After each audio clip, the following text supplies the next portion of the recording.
Hello, everyone. It's Royce here. I want to welcome you all to my Royce in the House YouTube channel. Appreciate each and every one of you that are watching now and those that will be watching later. I want to introduce my panel. Next to me is Michael Nolan, the bottom line. I highly recommend everybody that's not already subscribed to his channel. And I know he has a lot of subscribers that visit us here, but anyone that's not subscribed to Michael, the bottom line, needs to get over there and subscribe. He has a fantastic show. It's for me, it's the fastest growing show I've ever seen in my life. I mean, so check him out. You're going to like him. Below both of us is our good friend Chris Elliott, and Chris, very knowledgeable, and he's been building a show. Chris, do you want to say something about the show that you've been doing? I Uh, don't know. That, it's kind of a community based show. It's on Zoom, but okay, I play for an hour and a half. It's basically I play YouTube videos that are okay. like anywhere from uh, 20s big band to doo Oh, wop, classic rock, to, right. Eric. Motown, soul, a little bit of everything, old country. Every Love the once in a while I'll throw a video on there that's like 100 years old or something. From an old black and white movie musical yeah. or something. Yeah, that's cool. Hey, we've been joined by my dear friend Robbie Detroit. Robbie Detroit. I'll give Robbie a plug. He's got a channel, Robbie Detroit's Vinyl or Tiger Man Vinyl, and Robbie's father worked for Elvis, and Robbie Ah, has all of Elvis's music, and he's got a show that's, I think it's purely Elvis. If I'm not mistaken, if I'm mistaken, Robbie, please chime in, let me know. As a matter of fact, Robbie, you're more than welcome to join us. I've got a couple of links up, and I'll throw another one up. Robbie's been on my show before. We go back to, Caitlin and Bill Kay and so many people that I always say we've gone back a long ways. Well, Robbie was there with us as well, and we became good friends over the years, and it just really exciting for me when I see him show up. I know he's busy. He's got family he's taking care of, and anyway, hey, it's just good to see him pop on. yeah, I see So, Brandon's in the audience, right? yeah, Overheim. Overheim's here. I'm gonna go ahead and put that link up again. Um, Robbie, I just put a link up. If you'd like to join the panel, you're more than welcome to, and we can get you to talk a little bit about your show as well. So anyway, tonight, folks, we're going to be talking about, this will be my fourth Led Zeppelin show in a row. I started out doing number four, if you want to call it four. You can also, it doesn't have a name. Zoso, the four symbols, sometimes referred to as four. Then I jumped to a real favorite of mine, Led Zeppelin II. Then I did one, and now I'm doing three. So now I've got one through four after tonight. And next week we're going to five, Houses of the Holy. So anyway, we're just kind of going through a Led Zeppelin series right now, and I hope everybody's enjoying it. We're enjoying doing it. So let's talk about Led Zeppelin 3. Boy, this chat is really going fast. I'll be skipping big sections of it. Okay, it's been 54 years since the release of Led Zeppelin's iconic third album, Led Zeppelin 3.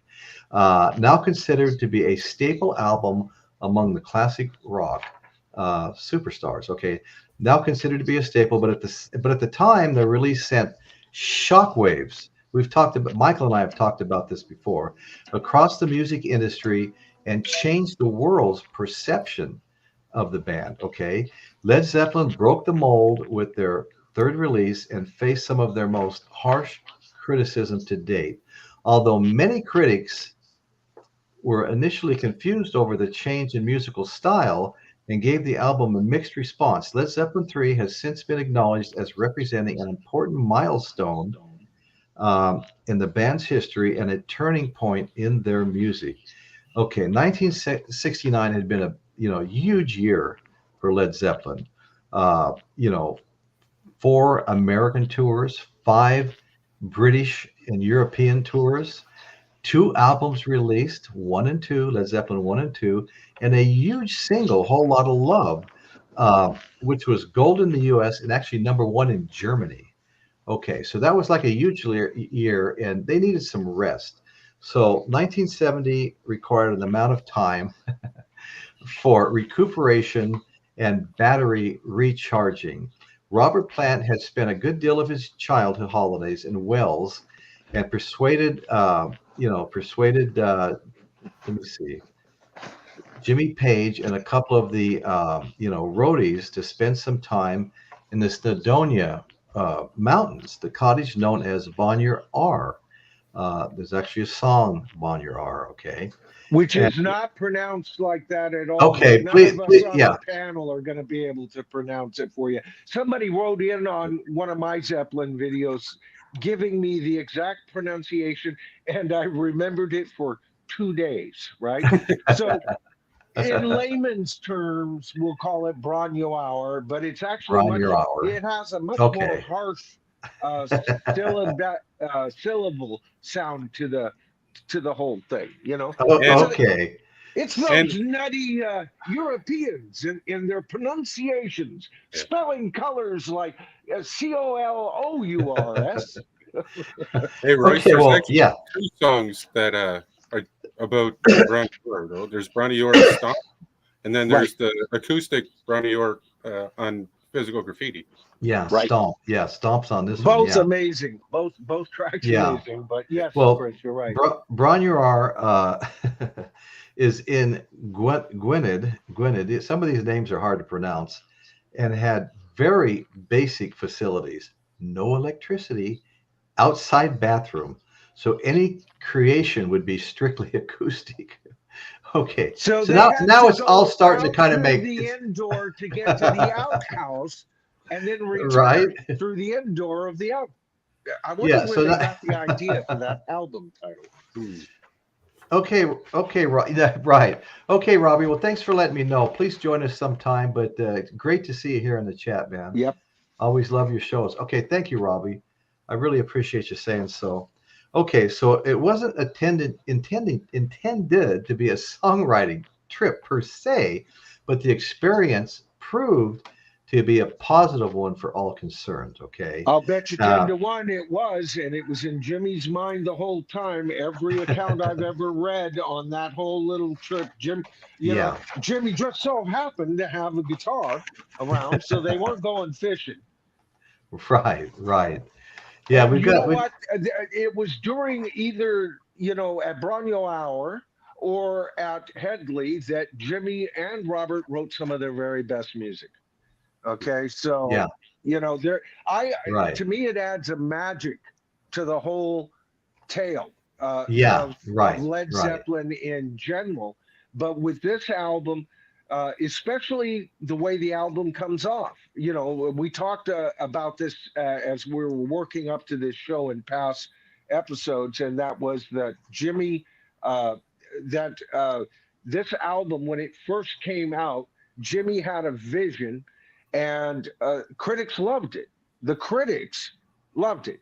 But a lot of us fans, including me, when I first heard it, frankly, I was disappointed. I loved like about 4 or 5 tracks on the album. Yeah. But Right. it took me a few years to kind of warm up and to approach the album and see it through Jimmy's eyes. Right. And then Right. it becomes a grander piece. Don't you agree, Royce? No, I do agree, Michael, and I know you've heard me say this before.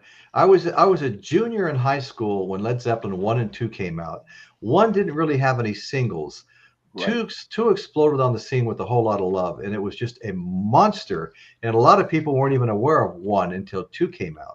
But they Right. were both huge, and a lot of people loved 1 more than 2, in spite of a whole lot of love and things like that.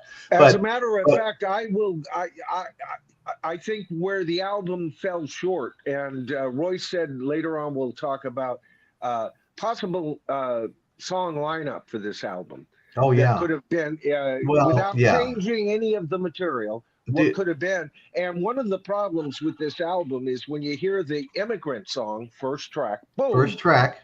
that's Led Zeppelin. That's Led Zeppelin, right? That's the band I Right. told you about, Mildred, right? And then the rest of the album, not so much, right? hey, we've been joined So- by Chris Smith here. Hi, Chris. How you doing, Chris? So, Chris. anyway, Hey, guys. what you've Can you hear got me? is an album. Yes. Yep. Okay, now Michael, let's see if you agree with me. I I by far like side one better than two on Led Zeppelin 3. Depends. It depends. Okay. For me, today I was listening to the full album. The other night I was listening to it, Okay. and the other night I would have agreed with you. But Okay. today I It's funny found how that changes with Zeppelin, isn't it? that I embrace side two, and it's kind of as the album is presented, it's kind of my current favorite side. But Right. that wasn't true a Right. week ago. You know. Okay. Well, I want to respond to something that you were alluding to moments ago, and now Eric Schultz is making the same point. He Right back. asked about Led Zeppelin 3, and they said it's not so good. Well, that was my experience. I was a senior in high school when Led Zeppelin 3 came out. Led Zeppelin 1 and 2 were hugely popular at the time, and most of my friends, all of which were Zeppelin fans, said they didn't like it. Now, it was Led Zeppelin. I immediately went out and bought the 8-track before, really got any input. I didn't care. It was Led Zeppelin. I knew it was going to be great. And the first time I listened to it, I kind of came to that conclusion. But Yep. I was going to a school kind of out in Vegas, and so I would listen to it after I put it away for a couple of days and started listening to it all the way to school, all the way home.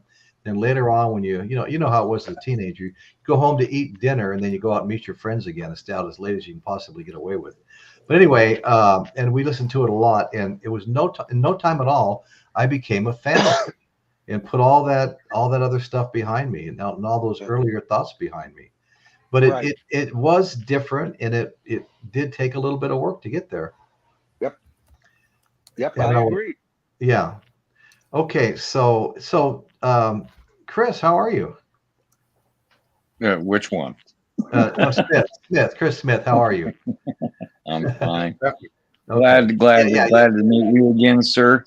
Glad to finally get to talk to Michael. How you Yep. doing, Chris? It's good to see you. Hey, Right. man, it was a pleasure to talk to you and Chris Elliott as well. I'll be back Um, on screen here. Royce knows, and some of our people in the gallery know. I've got a back issue, and I have to get up every once in a while. Yeah. So. Yeah. Well, Mine's I been totally aching too. understand. Yeah. I totally So- understand. I have a torn rotator cuff, so I've got to get up and stretch that every once in a while. Yep. Well, I've been on a job where I'm up and down ladders all day long. And I'll tell you what, I've been coming home really sore every single night, no exceptions. Well, you've been Wow. busy this last month and a half, right? Yeah, it's winding down now. I'll wrap this job up today, and I've been getting told for 2 weeks now that they're going to sign the contract on another job, and probably another one behind that, and hopefully a third one behind that, all for the same affordable housing provider. They own tons of apartments that always need tons of work. But anyway, so Led Zeppelin 3, recorded between January and July of 1970. Led Zeppelin 3 was released in October of 1970. And it was like May of 71 that I graduated from high school. The With album a pre-order of 1 million sales, so it That's- was that- highly no, that's right. anticipated. Right. Highly It was regarded as representing a move towards a greater emphasis by the band on folk and acoustic sounds, and perhaps a step too far, even some would say. Okay. However, this was not a correct analysis of Led Zeppelin's music to date, since about a third of the songs from 1 and 2 were kind of acoustic based. Okay. Yep. And the album is now agreed to be one of Zeppelin's finest. Anybody What they have kind of anything did with like- 3 is, yeah. What they Yeah, did go with ahead. 3 is kind of just they put it more out front. Like if you listen to "Babe, I'm Gonna Leave You" on Zeppelin 1, that's all acoustic. They just put it more on display with 3 because they had Exactly. more songs. Right, Yeah. right. Well, I mean, any Royce, album I that understand this. Both Royce and I are martial artists. All right. And so the martial arts enters into my music, and my music enters into my martial arts. And if you don't get that, I don't have the time to explain it to you. All right. But there is this yin yang ness to art. All right. Art should, to me, have a yin yang when presented to us. And the only problem I have with Led Zeppelin 3 is the song lineup. Okay, it's too lopsided for me most times, because Okay. I will play whatever side I'm in the mood for usually, and then move to another album. To be honest with you, although this week I listened to the album all the way through twice, so you never know. But here's the thing. I think they should have moved some more of the acoustic flavors to side one, and same thing with the heavy stuff from side one to side two. And I think they That's should have interesting. probably put the leading song on side two to be Immigrant Song. That way, everybody would have got a taste of the album. Okay, this is different.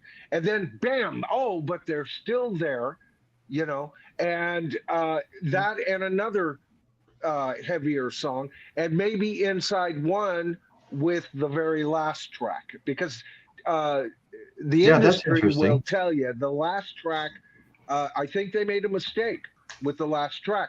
That's an RT piece. I love the piece. I just put out a video on this album about the druthers and everything and how it was A put good together. one. A good And one. thank you. And the thing is, the last song on any album should entice you to turn the Yeah. freaking thing over. Oh, And that yeah, and that absolutely. song, especially to early fans, was very jarring. You get a lot of overtones because Robert recorded his vocals through a small Supra amp that had tremolo on it, and he cranked that tremolo up. And I can Right. tell you, as a musician, every single time that I've been forced to sing vocals through an amp rather than Right. a proper PA, you get overtones. It's not a Yeah. nice Yeah. hear. Right. So Right. now that doesn't cut the piece down. It's a wonderful piece, but it should have ended side one, and then you flip that sucker over. Well, where are they going? And then you hear Immigrant Song. All right, now you've got a paying audience, and you Right. inside two with something, one of their best songs, and Yeah. it could be slow or not, but it should be powerful and get right back to side one. That Right. only Right. leads the problem. What do you lead the album off with? And my question Right. to the audience tonight is, if we were to fool around with the soundtrack and redo and make our own playlist, what song besides the Immigrant Song would you guys choose to start this album, if you dare take that dare? Well, I mean, maybe like what should and should never be, or I might have the word. I would have opened it up, Uh, believe it or not, with Tangerine. And I was Tangerine. just thinking that or what's the other one? That's the Way. That's Yeah, the yeah, way. that one. I like. my I like. favorite, I like. most Which are Yeah, the most two I like that. underrated psychedelic- song on that album Yeah, is right. Those are Tangerine. the two psychedelic Yes. pieces on the Yeah. album. Listen to those cuts. It's psychedelic music, baby. Let me Right. do a quick shout out to some of our good friends in the chat. We've got James Watson, Dan Goucher, Eric Schultz, Jeffrey Flint. Of course, Angela. Angela's name is still up here, and really appreciate Hi, you guys Angela. all being here. Groovy Angela Lisa, goes so Groovy far Lisa. back. Oh, I know. Jerry C, Dr. Rick, and let's see, of course, Robbie Detroit and Oberheim. Brandon's here. Thank you. Yep. Okay. Yeah. I always feel a little bad when I can't get into this a little bit. The Music Sanctuary. Thank you for being here, brother. We really appreciate you. Okay. Let's get back down to it now. So we were talking about Led Zeppelin III, and well, prior to its release in 1970, the anticipation for the album was just across the charts. It was global. It was hugely anticipated, with the pre-ordered copies, as Michael mentioned, drawing close to the 1 million mark. 1 million pre-orders. Okay, though a commercial success and a hit with devoted fans of the band. Yeah, you had That to be makes devoted. it platinum out of the gate, folks. That's not a Right. gold record. That's The platinum. critical reception of the release was a harsh blow in comparison to the actual praise the band was always showered with, on their other Yep. on the other two releases. Okay, so accused of losing their distinctive edge, producing mindless noise by some idiot critics, and blatantly attempting to mimic folk music such as Crosby, Stills, Nash and Young. The hordes of negative feedback for the album actually scarred the band deeply, and Jimmy Page refused any press interviews for 18 months, consequentially, claiming that it affected him heavily and was the reason why the following album, what do you call it? Led Zeppelin 4, I call it Zoso, the four symbols, had no written information at all. So anyway, well, and he didn't just refuse to talk about it. He held up out in the boonies to get away from it all. You know, it really hurt him. Like really I said, it scarred him. It scarred him. It just, of course, everyone recovered and it became successful, but it was just so different for a lot of people. I mean, Chris Smith, how did you love Led Zeppelin 3 from the first time you saw it? Yeah, because track 1 is Immigrant Song. Yeah, no, I like that song a lot.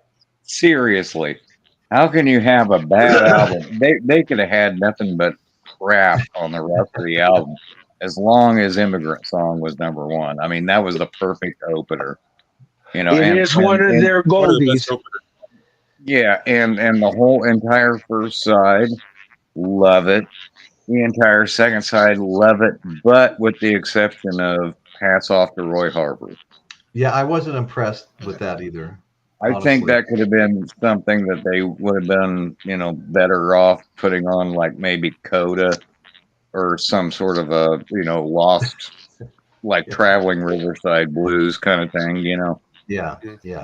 And don't forget, they had 16 songs recorded for this album. They had an additional 6, 7 songs they could have chosen instead of these cuts.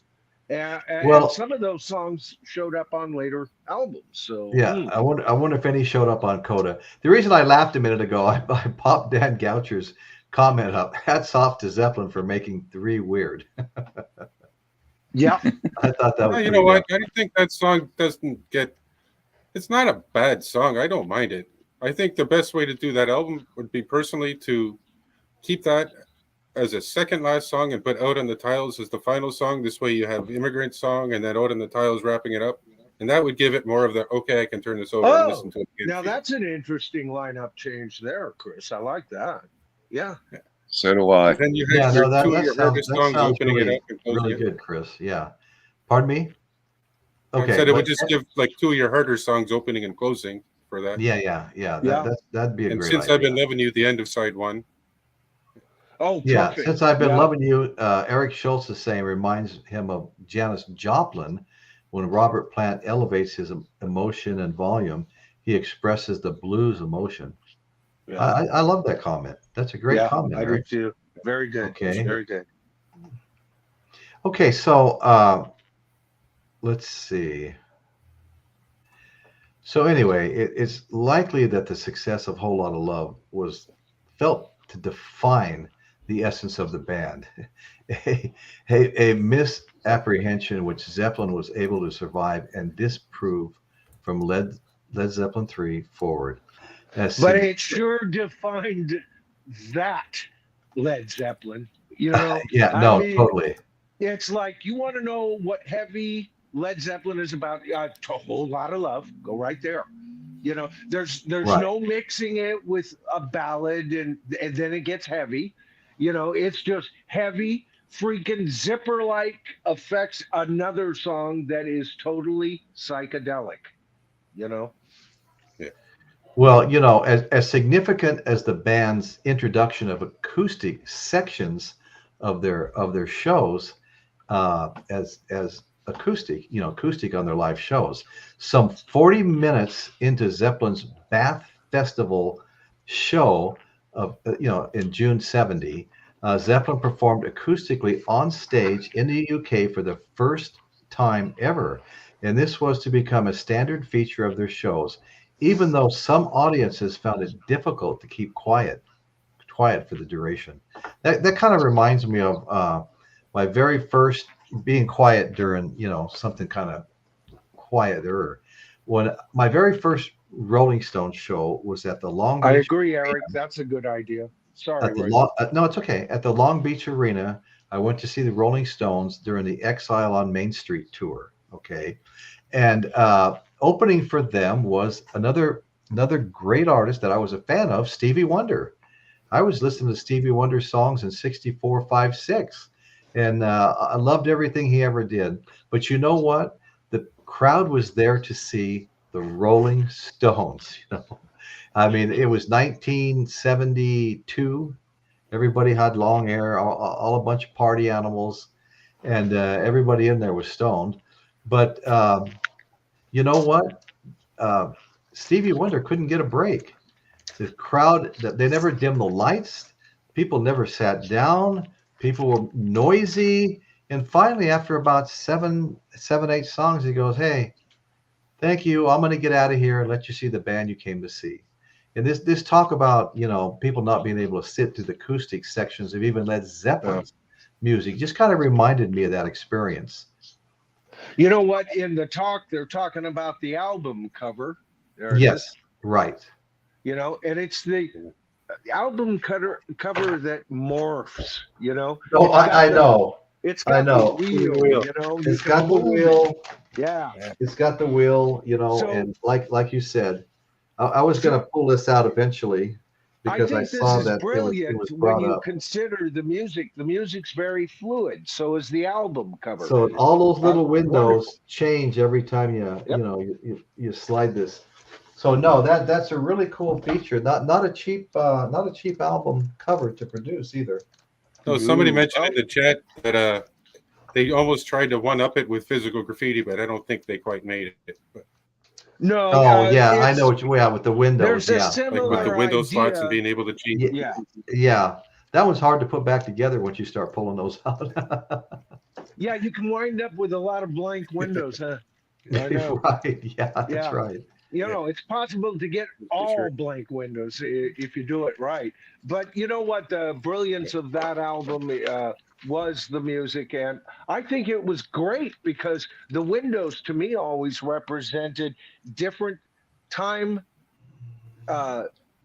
within Led Zeppelin. And that's what we got with physical graffiti were snapshots as well as current stuff too. But, Hey, fun fact about physical brilliant. graffiti. Fun fact about physical graffiti. Go ahead.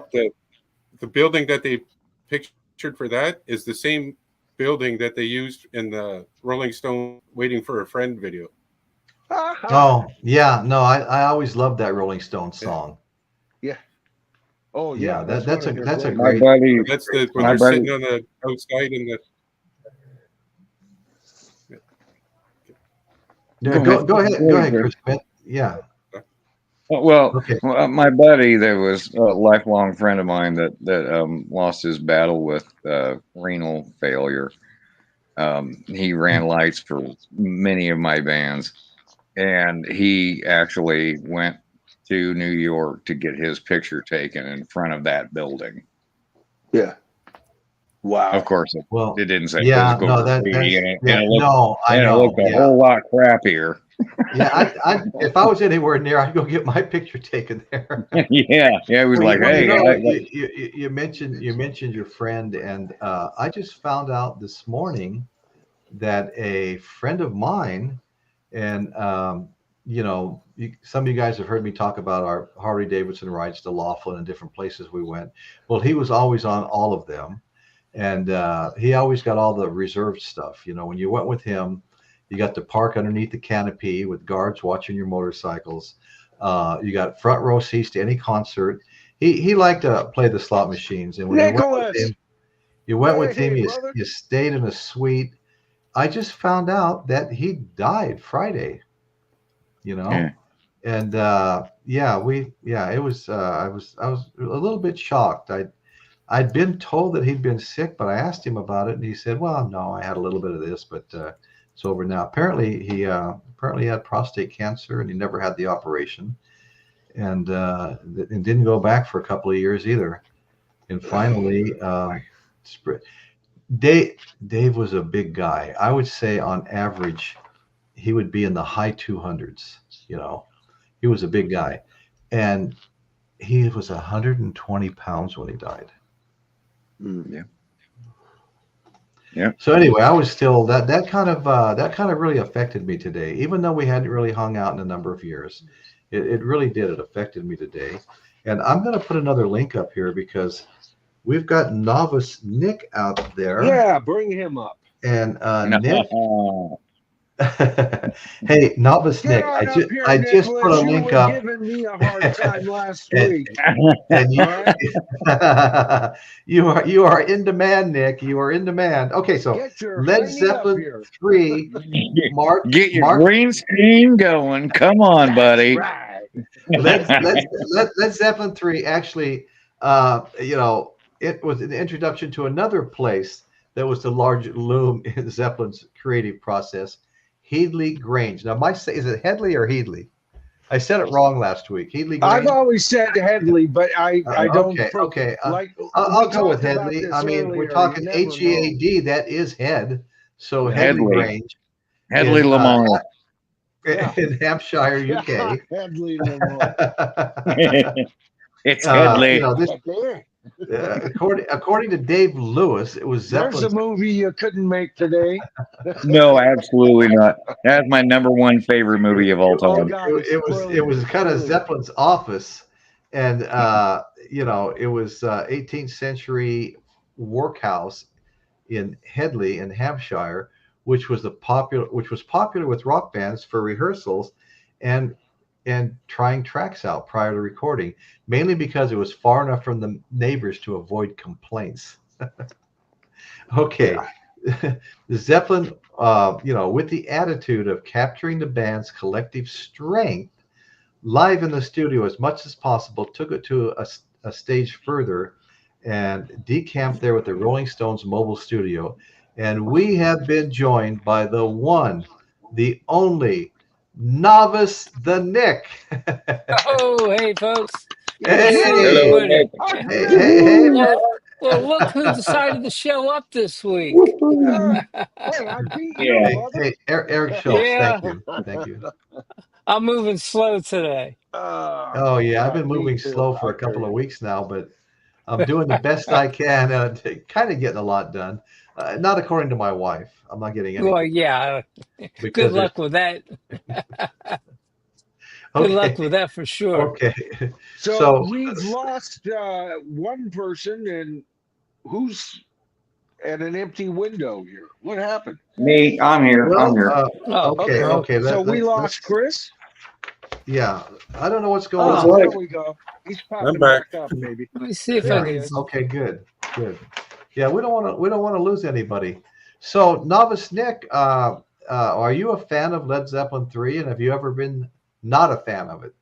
I've always been a fan. Today I listened to my pressing, which is the 2004, 14. It's the most recent done by Jimmy Page. Jimmy Page. Mine- Yeah, mine it's was the right. it has the mine- extra disc. I listened to both of them today, and that extra Oh, disc is okay. really good. It really is. I enjoyed Okay. all of it. Just drank it down. Actually, I listened to it both of those discs, and I streamed it on Tidal today. Wow. Oh, wow. Yeah, so I Awesome. got a good loving spoonful of it. So you got the copy that has the alternative version, right? Yes, Oh, it's see, out. Oh, that's cool. I've got that in the second album, but I want that for this one too. I'm jealous. That's good. Yeah, I was surprised to see the comp on it for. Let's Yeah. see what Discogs says. Well, it's not that much. It's $31 to $55 is what it's Right. saying on Discogs. So I it's not think that. my Led Zeppelin 2 cost me 40, I maybe think that's 45. I I can't think that's remember. But, really underrated. But oh I'm not going God. to. Yeah, Yeah. I really think so. Wow. But let's not say there might be Yeah. friends out there that want it. Well, no, I Because mean, it's I've been on order for Celebration Day for a good 4 months now with one company, and I prepaid for it, and I'm Oh, I also on the remember that. watch list for Tower Records for probably 6 months. and Yes. I've been waiting, and it's a 3 album set with a booklet, and it was like under $50. Oh Wow. wow. That's why you're So gonna wait. of course Don't it's on hold your it's of course it's breath. on eBay if you want to spend $300, Yeah. because Yeah. nobody can get it anywhere right now. Yeah. So I saw that. yeah, yeah. So I'm It's anyway, doing what Eric told me to do. Is I'm applauding for Nick. okay, We should uh, all applaud for Nick now. why are yeah. we All applauding for right. Nick? Yes. Bravo. I don't know. I don't know. Eric told us to do it, Oh, Nick. okay. Hey, Well, we're Right. not the boss. absolutely. It's the guys Yes. You in the know, gallery that do that. Yeah. well, Well, well, not I'm working gonna. today. I tell you what. I'm gonna close my little narrative, and then we'll just get into more of a free for all here. But what I want to do here is I want to read a couple of comments. And some of these comments I thought that I found while I was doing my research. This one is okay. The music that Led Zeppelin recorded and released between 69 and 79 can never be duplicated. Their music will forever be timeless. Yeah. Zeppelin is so beautiful, and this record was absolutely one of the finest examples of a band that was making a huge notch as one of the greatest rock and roll in history. It's truly a gift to mankind. I could not read that and not bring it to the show. Okay. Right. And I got another one here. My brother would play this religiously every day. The neighbors hated us, and I was I was small, so I didn't get it either. But as time passed, I began, and when he heard me playing it, he smiled and shook his head. Took you long enough. Hey, Then he says, "Thanks, big bro." And you let's know see. what, Royce? I remember the day. What I got one more. I remember the day I fell in love with Led Zeppelin. I think I was 15, so 77, 78. I was familiar with all the Led Zeppelin songs that everyone heard on the radio. One day in school, a boy I barely knew loaned me Led Zeppelin 2, the Led Zeppelin 2 album, okay? Played it softly at first, but by dinner time it was cranking and Dad was yelling. A piece that should, then he goes on to say, a piece that should be exhibited in a museum. I will never get tired of it. Now, isn't that the way most of us feel about, cats like Led Zeppelin? I don't ever get tired of it. I've never gotten tired of it. I've never gotten tired of, the Stones or Black Sabbath. I haven't been 100% always listening to Black Sabbath, but I don't ever get tired of it. I listen to it more now than I have in a long time. But I mean, Creedence Clearwater, Cream. I mean, I never get tired of any of them. Any of them. Rolling Stones. They're just always part of Just don't call them the cream. the Cream. No, Yeah. Yeah. Cream. Yeah, I remember I that from got some last of week. that. I I got some think of that. everybody's heard me make that mistake. Okay, anybody got a story or anything they want to tell about anything to do with Led Yeah, I Zeppelin? got one. Okay, Got good. there's some trivia about two of the songs on the album.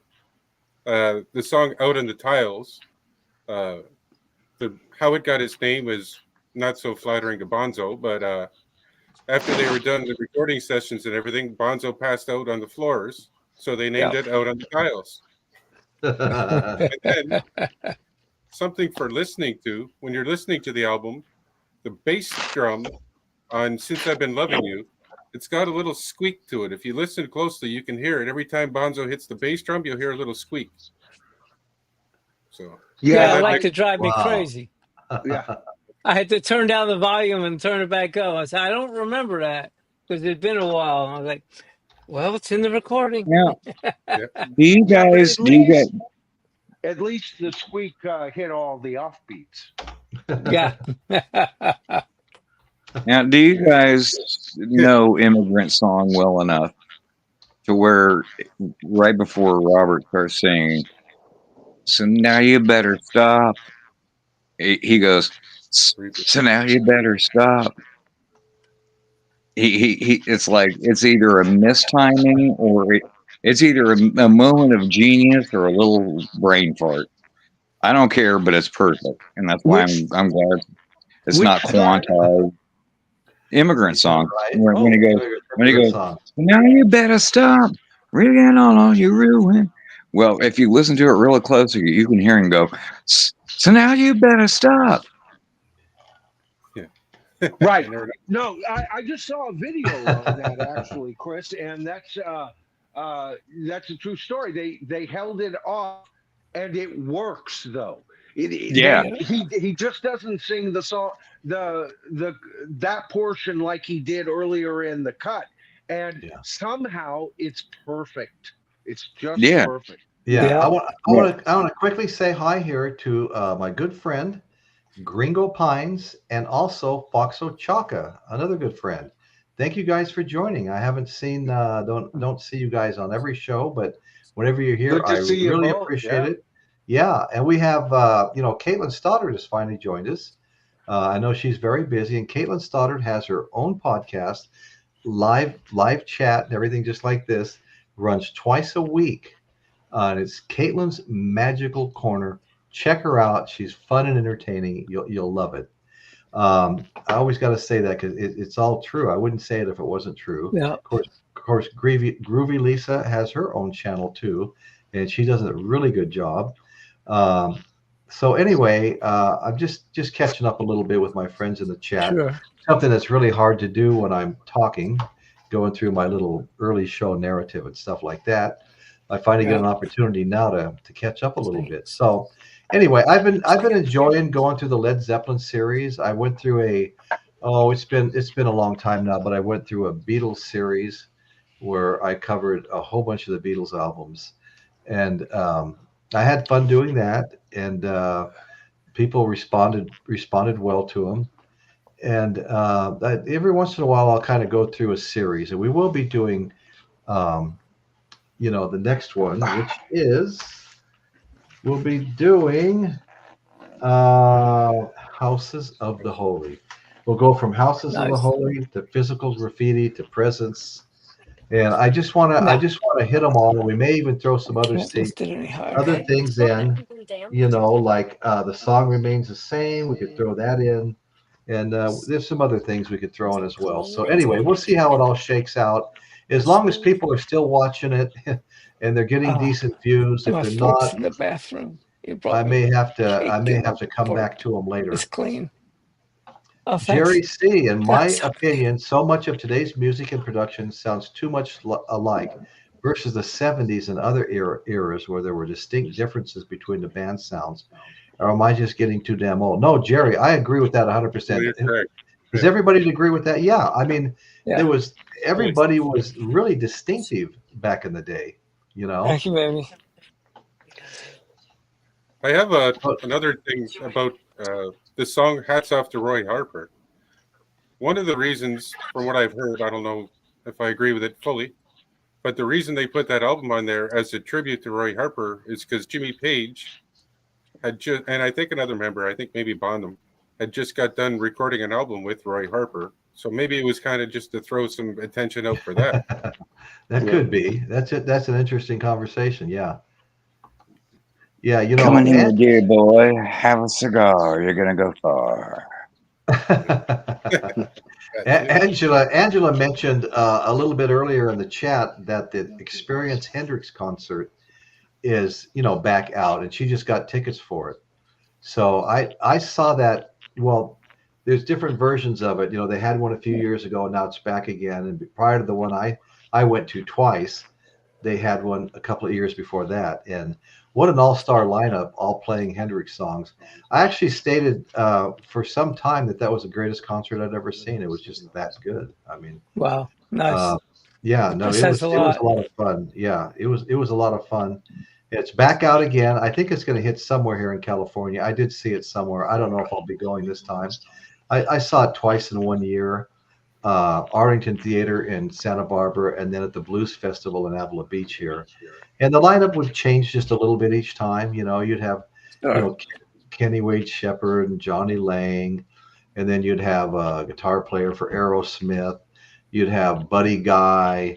I mean, the list is just, I saw Jeff Beck at both of them. Jeff Beck was at both of them. Everybody wanted to turn out and play Hendrix, because they all respected his music. So anyway, great show, and Angela, you're gonna love it. And let's Absolutely. see. Now, wait a minute. Yeah. Very reasonable ticket price. Wow, nice, Well, that's nice. good. Yeah. If it gets close, I'm gonna be tempted. I'm gonna be tempted. Yeah.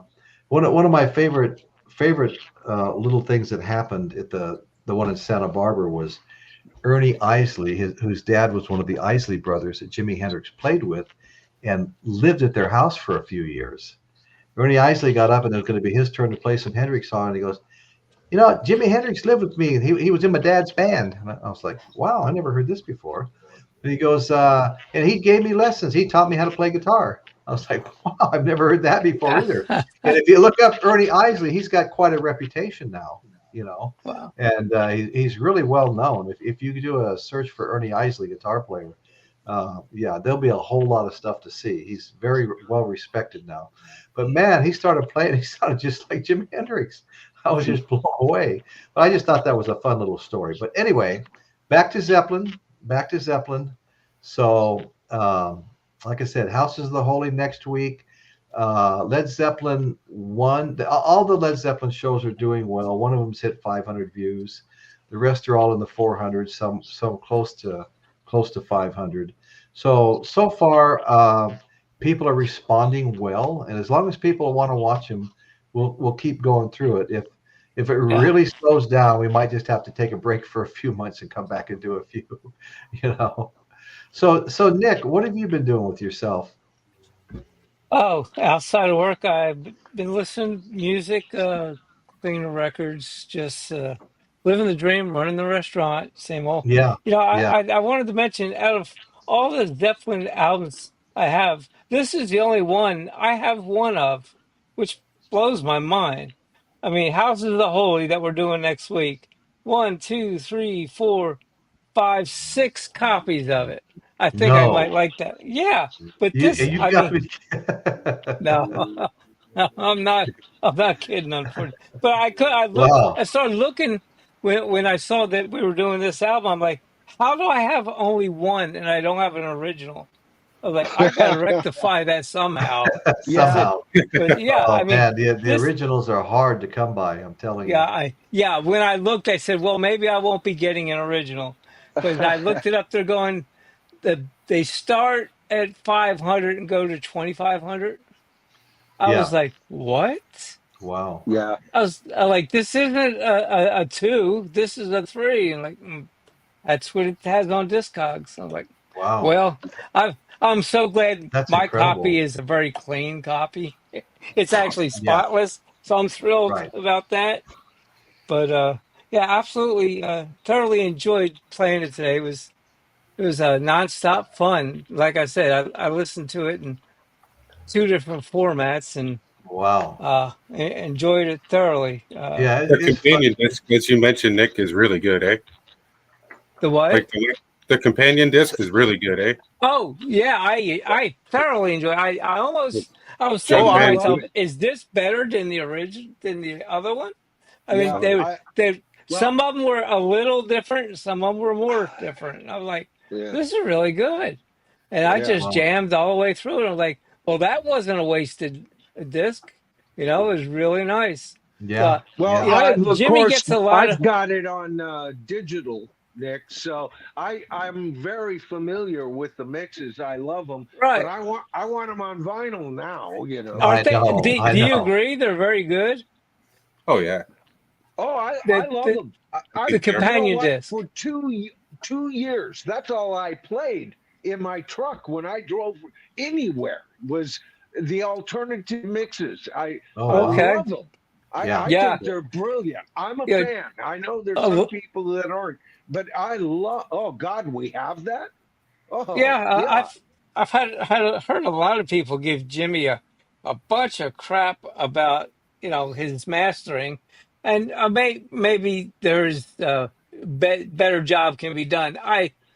You know I don't know. I'm not going to question the guy with that much talent. It's not for me to say, Well, but all I I can thoroughly say to enjoyed that is his he was the work. perfect producer and second engineer for Led Zeppelin. Yeah, and everything he's done is a masterpiece. Well, everything he's done with Zeppelin, for sure, yeah, is a masterpiece, and he's done a Yeah. few masterpieces after. All right, and Royce, you were talking about this earlier, that there's just something about this music that we always go Yeah. back to. I always Well, go back to, I was yeah. off mic Never. when you were talking about that, and I'll Okay. tell you what I would have responded then, and I'll respond now to is that's because this is real art. It People is don't real get art.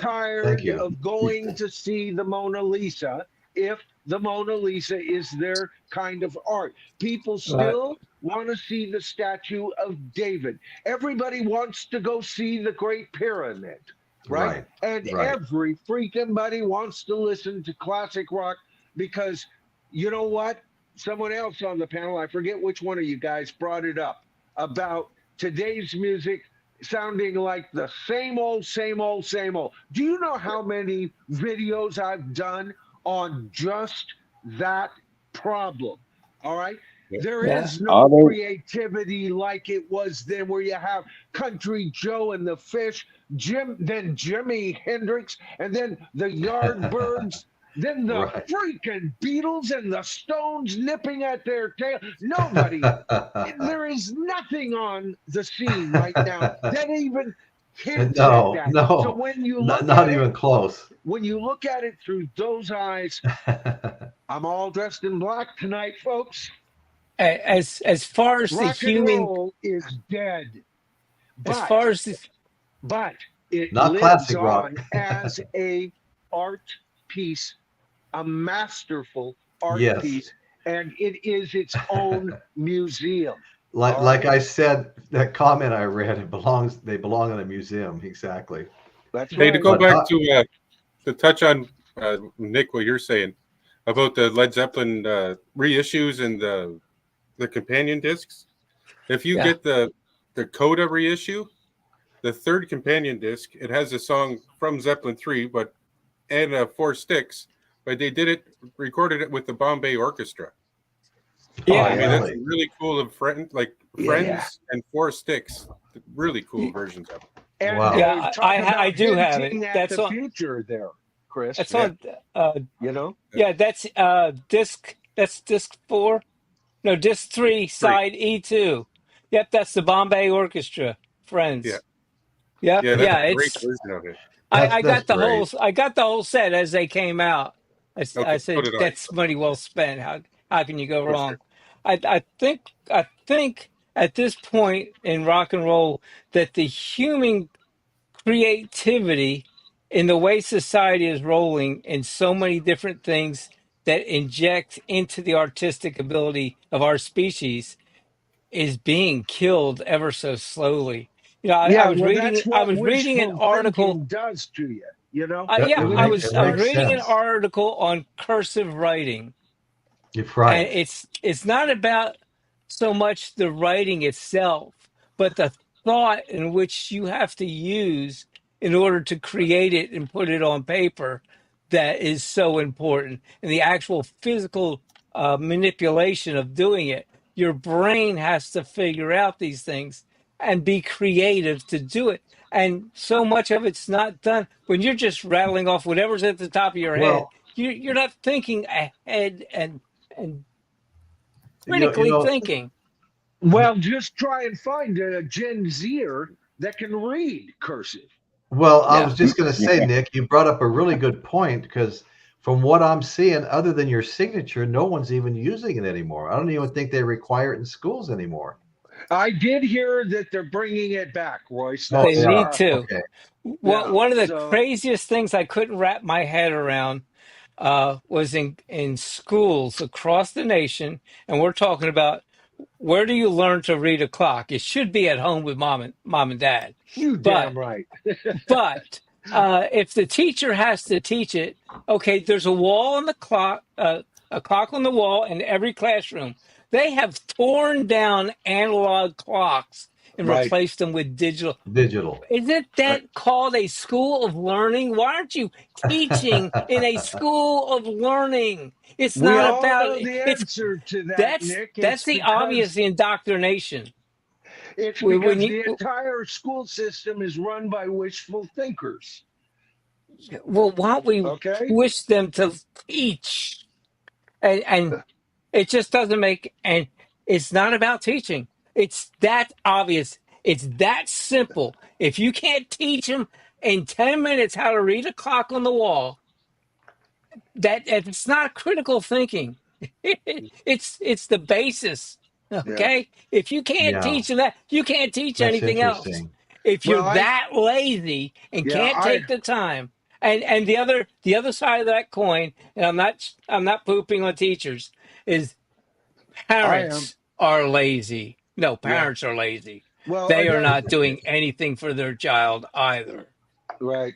Well, Okay, Cur- so you we know cur- can't. what? We When you talk about, yes, it always falls back to the parents. Parents started getting lazy and not handling what they were, not even giving a shit about Yep. what's going on in the school system. And so while they were napping, the school system became infiltrated and empowered to the point over parents that I took my daughter out Yeah. and homeschooled her, and she is now a straight A student in Yep. her second or fourth year of university. Okay, I made Yep. it happen. All Yeah. right, so Absolutely. quick, all due respect to Elliot Cruz and his views, I blame the school system. It's infiltrated by people who shouldn't be teachers. They do a horrible job. They're as stupid as most people on the street. They don't have a common understanding of world history, I'm U.S. sorry, history, Royce. or anything about that. So Michael, screw can them I all. interrupt you for 1 second, please? And how I do enjoy your rants. Yeah, well, I really think we should stick with the theme of the yeah. night with Royce and his music and the Led Zeppelin because that's why I could go off and do this, but we're guests here. I want to respect my host. So No. Hey, getting Well, hey, hey, brother, I didn't bring it up. I know it's my All fault. right. All right. I, But I should but have. I since should hey have guys, known hey, my hey, friend hey would do guys, it. hey. but since you It, did, Yes, sir. it's all good. We all get sidetracked, I but I set the mean, nail and he drove it home. thank you, Nick. I'm usually the one trying to bring everything back to the show, Yes, and I I I know. love appreciate it. But you I know, love we Nick. all I get do love sidetracked. Nick. He knows that. So Yeah, I no couldn't worries. help but think when we were talking about cursive, today it would be like the Creativity. wind talkers speaking an Indian tongue that nobody had ever heard of before. Yeah. that's right. Now, getting back to that cursive, we're at the point where AI is going to ooh and all us for a minute, and Oh then God. we're going to even learn less critical thinking, except for thank God for the strange few, uh, small percentage of the population of our species will not fall Well, prey to it. yeah. Well, as long as it doesn't change what they're paying us. Well, AI. and I agree Well, 100%. I tell you, when I was in when I finally left Nevada in Jesus. '71 and moved to California, I was, of course, by now we had Led Zeppelin 1, 2, and 3, all of which were great albums. But you know what? All of a sudden, 4 hit, and I was stuck in traffic every night going from my first job to my second job, in getting off work type traffic. And every time I would wind up hearing Led Zeppelin a minimum of once, if not 2 or 3 times, getting from point A to Right. point B. And I'm talking Stairway to Heaven when I say Led Zeppelin. I mean, that album had just come out and it was a monster. Oh Hmm. yeah.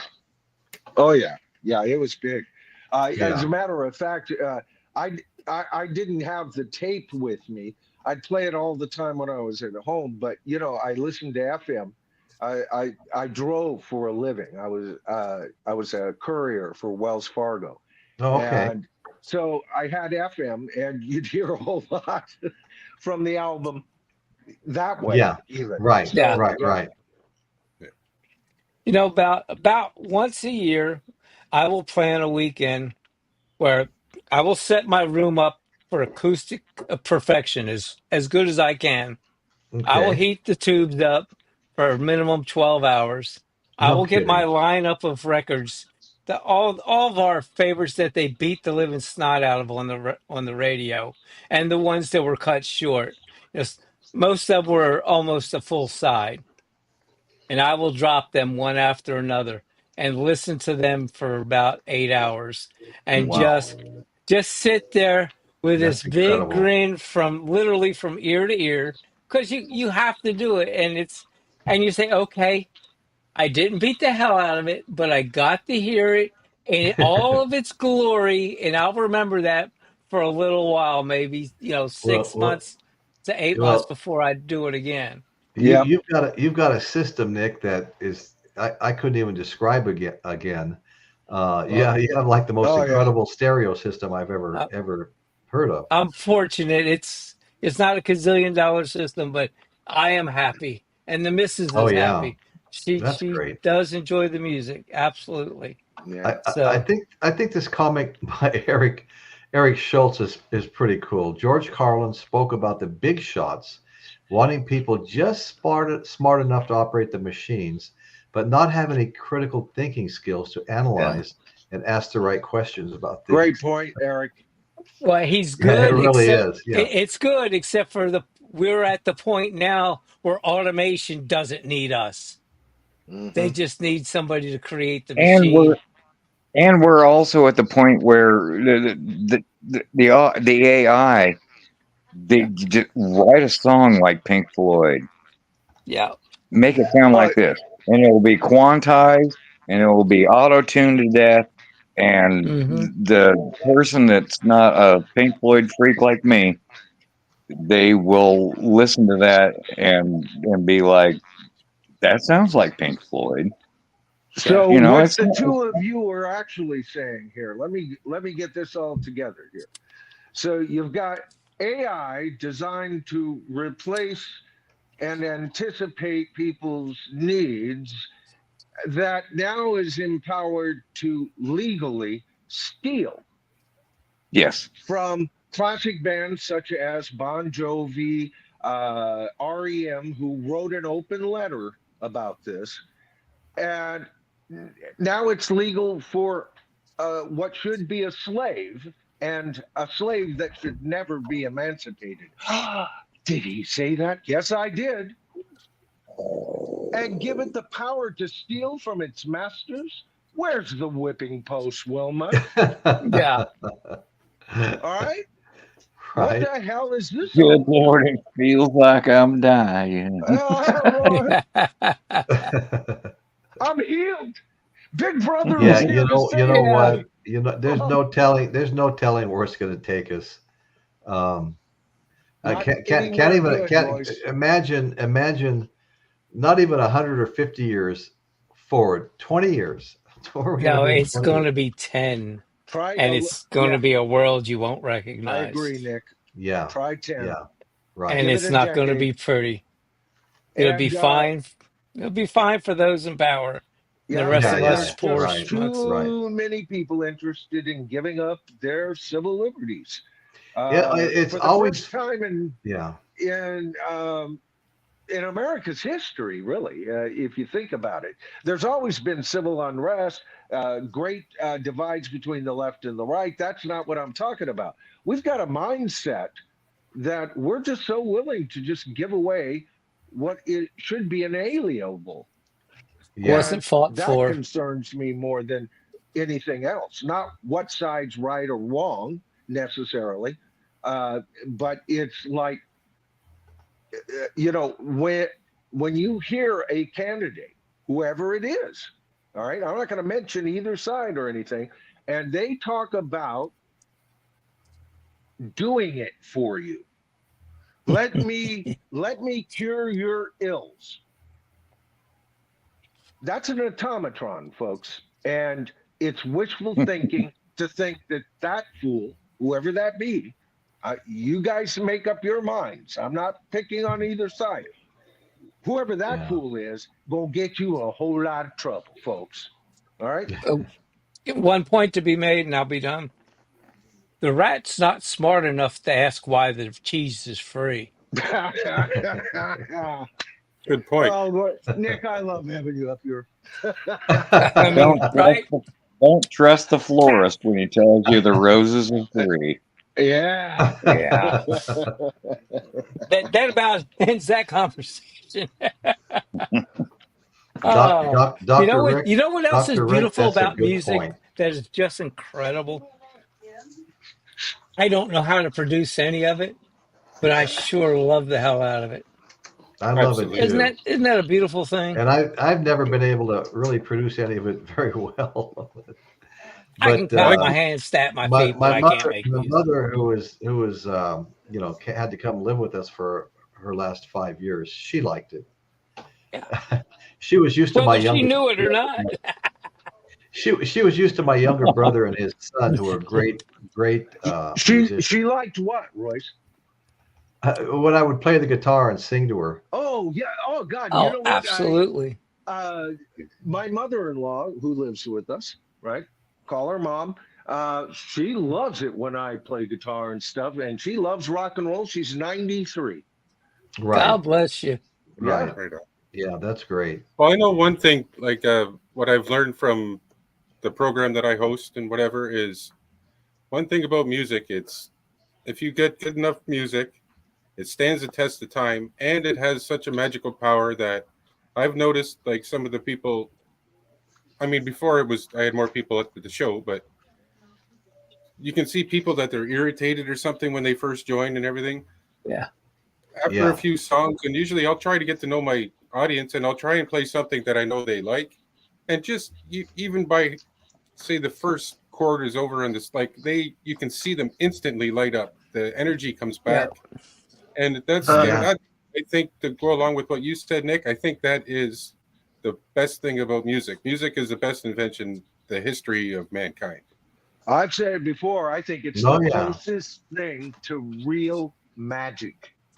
Yes. Oh, there's a lot of things that bring magic makes to sense others. too. Yeah. Yes. I see it in the restaurant every day. There's one example, couple coming in, obviously they're distraught with each other, having a bad night, arguing, not loud, but you could tell the mood was sullish. Yeah. And they, Okay. went over, polite, take an order, could feel the vibe. So you just start doing little things to perk up their night.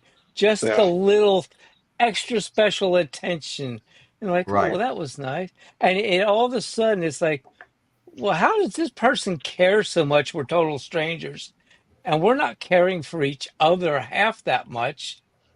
And he's just blowing it off. And the best thing about it is, okay, then I bring good food, of course.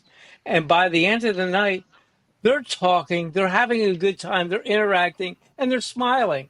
That's selling the food was not the victory. Changing their night, their world around that evening was the victory. That's Yeah, what we're all that's here really for. I love that. Yeah. Yeah, And it probably was over who locked the car keys in the last parking lot that they were in before coming to your restaurant. whatever. It became small. It became Yeah. small when a total stranger Whoever. just showed enough concern. Yeah, No, exactly. there's a lot of truth to what you're saying, Nick, because positive energy begets positive energy. Not always.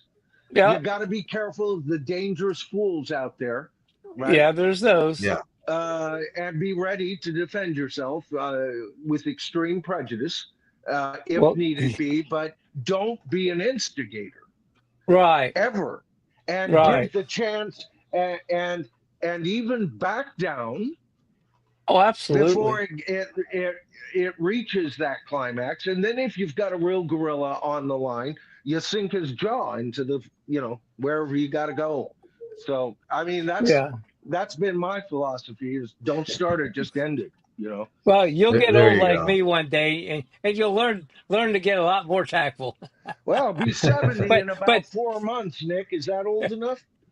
well, sometimes it's not the age, it's the mileage. uh, Yeah, I got the you That mileage, know, is brother. absolutely true. That is, Yeah, yeah. you know, totally right. but That's yeah, it's usually you can say, oh, my fault, no problem.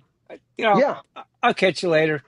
right. And in the world of everything that matters, it doesn't matter. You know, And it, be it, willing to admit that maybe, you know what, you're yeah, not right. You yeah, know, yeah, absolutely. Doesn't so happen God very often, knows. but it does never. happen. well, or just give in to be evaluated later. Was I right? Once I You know? thought I was wrong, Yeah. but I was Yeah, mistaken. Well, right. different perspectives. You never know what to expect from people. Yeah. I remember one time on the construction site, I'd been calling this plastering contract. It was a 29 unit apartment building for senior citizens I was building, and I was calling this plastering contractor about 3 times a day, wanting to know why he wasn't showing up. Well, I knew why he was busy, but hey, I wanted to be priority here. And anyway, his guys show up. They're up on the scaffolding. They're working, and I'm standing at the bottom of the scaffolding, saying some kind of ripping on the foreman. And he came down that scaffolding and started. It was almost comical. It was like stiff-legged, bouncing from one foot to the other, kind of going around in a circle. I'm like, what the hell is this like some kind of mating ritual, or is he getting ready to throw a punch, or what the hell are you doing? And finally the whole thing kind of got diffused, but you just never know. No, absolutely. We're What a I want fickle to know species. is, was there any fights uh, started or anything at Headley Grange when they were recording this album that we are currently talking about? Well, I Hmm. I don't know about that, but I I hadn't heard any. I'm just trying to get us back on track, folks. Yeah, matter of fact, I I did a bunch of reading about this album, and they pretty much secluded themselves away from the world because Yeah, they wanted to take a new tact and a new direction. They just hit this two smash hit albums, and they right, couldn't go anywhere or do anything, so they just retreated. They didn't have running water where they right. were. I Yeah, know. that Didn't I have mean running that's water. It was and an outhouse, not a regular yeah. bathroom. Yeah, so they really got back to nature, and their only worries was their creations, and Right, they right, decided to go in a different direction, and I loved it. I mean, it wasn't the same music, but yet it was, but just on a different level. well, They threw a little more mix into it instead of the same. You can only head pound so long. You got to change it up, and they figured 2 albums was enough. It's time to throw a little. It's like we say here in the South. You got to throw a little more seasoning in. Right. You well, know, And it seemed a little drastic initially after 1 and 2, but now yeah, in the context of all of the albums, there's nothing drastic about it. It's like right, very simple. Absolutely. yeah, No, well, no, there's nothing I hear on 3 that I didn't hear bits of on 2 and 1. right, Right, right. right. Well, And didn't continue to hear bits of, through the rest of the Yeah, album. Exactly. But and I always revert to as a species because we like things when we like something. Oh, that was a great chocolate chip cookie. I want another one. I want another Right, chocolate chip. I want right. nothing but chocolate chip cookies. Well, damn it, there's other kinds of good cookies. Yeah, right. So let's try a peanut butter cookie. And then your Right, first bite's like, right. well, this ain't a chocolate chip cookie, damn it. I'm pissed. Then you have another one, you're like, this ain't too bad. And yeah, by your third or fourth cook, you're like, this is pretty damn good. But of course, it Right. took 8 months to a year for the world to get to that point, Yeah. I mean, right? Well, did the world I want Led Zeppelin 1.5 and then 2 and then 2.5? You Yes, know, they did it, because they don't know what's good for them. They don't know what they want. Well, and the They albums wanted to came be so like their fast and first cookie. furious. They Well, the they wanted to albums Yeah, be came like their fast. fast cookie. Yeah. Right. You can't 1 and 2 repeat the were in the first first super year. hit. Yeah. Yeah. Yeah.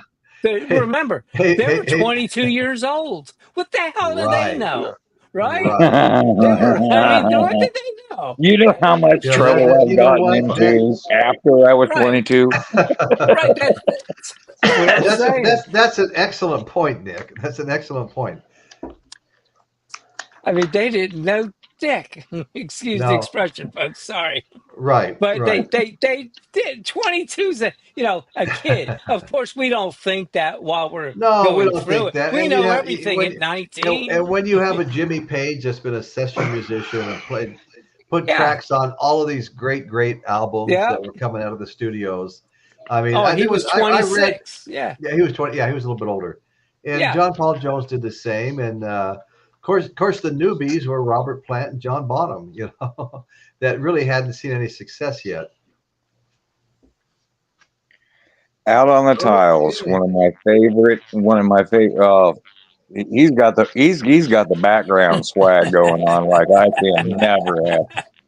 But Out on the Tiles, Outhouses of the Holy, yeah. Yeah, no, yeah, Michael definitely has a great room Yeah. There setup you there go. to do this in. That was good. Bye, Angela. I can't Oh. match you, Nick. You don't need to. You do that heart thing where the hearts just fly out of your fingers. Well, I don't have normal thumbs, but there we go. Yeah. I'm getting better at it. That's totally cool. Throwing love at Angela and Caitlin.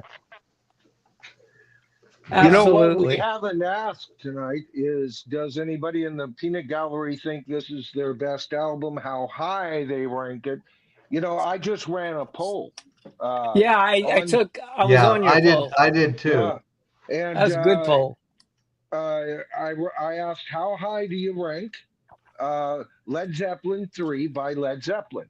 And the choices were very high. It's my favorite Led Zeppelin album, or it's not my number one, but it's one of their three best albums, or I'd rank it somewhere in the middle of their albums, or this. I love all Led Zeppelin albums, but I rank it just above Coda. And with a final thing, I hated that album when it came out, and I still do. Way overrated. Okay, I those were the left. choices. I Now, dig this, 4% voted for that. They hated it, they still hate it, or whatever.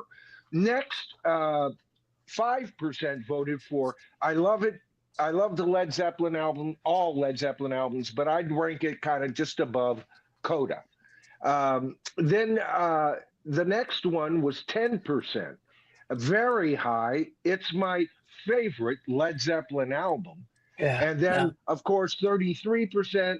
It's not my number one, but it's one of their three best, with 48%, nearly half of 1,800 voters. Okay. Yeah. Voted for, I'd rank it somewhere in the middle of their albums. So, and Michael, that's exactly where I put it, somewhere in the middle. Me too. Me too. And I love the album. All of the albums are absolutely, to me, masterpieces, with maybe the exception of Coda, and it's still a very good classic rock album. Yeah. Right. And especially, it's even better with the extended version. I'm so glad we have that. But when you compare it to their total output, I'd have to put it somewhere in the middle. And I think that's usually where I've ranked them, this album, in my videos. I'd have to go back. I don't recall. It was my thoughts at the time when I made those videos. Yeah, so, they always, right.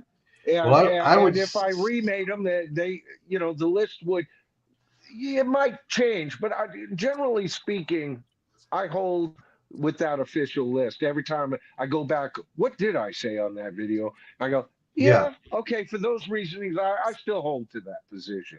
And it's somewhere in the middle for me. Yeah. Yeah, that's where I put it. And I wouldn't say, I'm not even sure I'd put it in a strong middle. I mean, I would have to put 1, 2, and 4 definitely above it.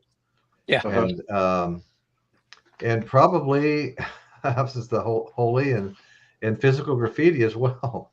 And you might say presence, Michael, but I always see it would be below 50% mark of the middle. Yeah. You know. I like presence better.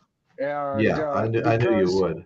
It was when they got back to exactly what every original fan wanted, with the exception of Candy Store Rock, I know. Okay. But, you know, and even that album kind of points to a post-Zeppelin sound that Mr. Plant would pursue. Yeah, that's right.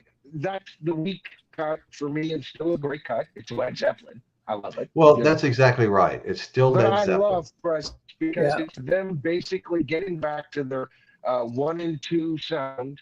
And especially after what they had recorded the previous 2 albums, it was perfect. And I bought it the day it came out, and I remember that album not selling well. And I remember so many of my friends who had been Led Zeppelin fans in high school not buying that album. And it was like, God, that was such a disappointment because I love Presence. I absolutely love it. And as Chris would say if he was up here, I don't know how we lost him, but I don't either. he would say it's worth he's looking for a link, buying the Royce. album just for Achilles' Last Stand Alone, which is a huge song. I mean, it's long. Right, you know? right. It's Yeah. a Royce. portion of the Yes. album. He's looking for a link to come up. Chris Elliott. Oh, okay. Yeah, he must Thank have fell out. Now you know, 3 had a million pre-orders. Yep. Yep. Chris, the link is up. The link is up. Yeah, that's right. 1 million pre-orders. Yes, Yeah. that's huge. Have any Yeah, of you guys got? I actually but studied people- for tonight, Royce. Pardon? Yeah, but people were I still actually studied. I know.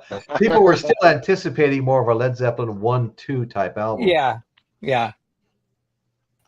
I I don't see think they much got of a over it. Like I delineation. said earlier, with the album starting off with Immigrant Song, my God. Yeah. I mean, that could have been on either of the first 2 albums. Yeah, oh, absolutely. especially Led Zeppelin 2. I mean, my God, can you imagine what we'd be talking about Led Zeppelin 2 if they had put Immigrant on that?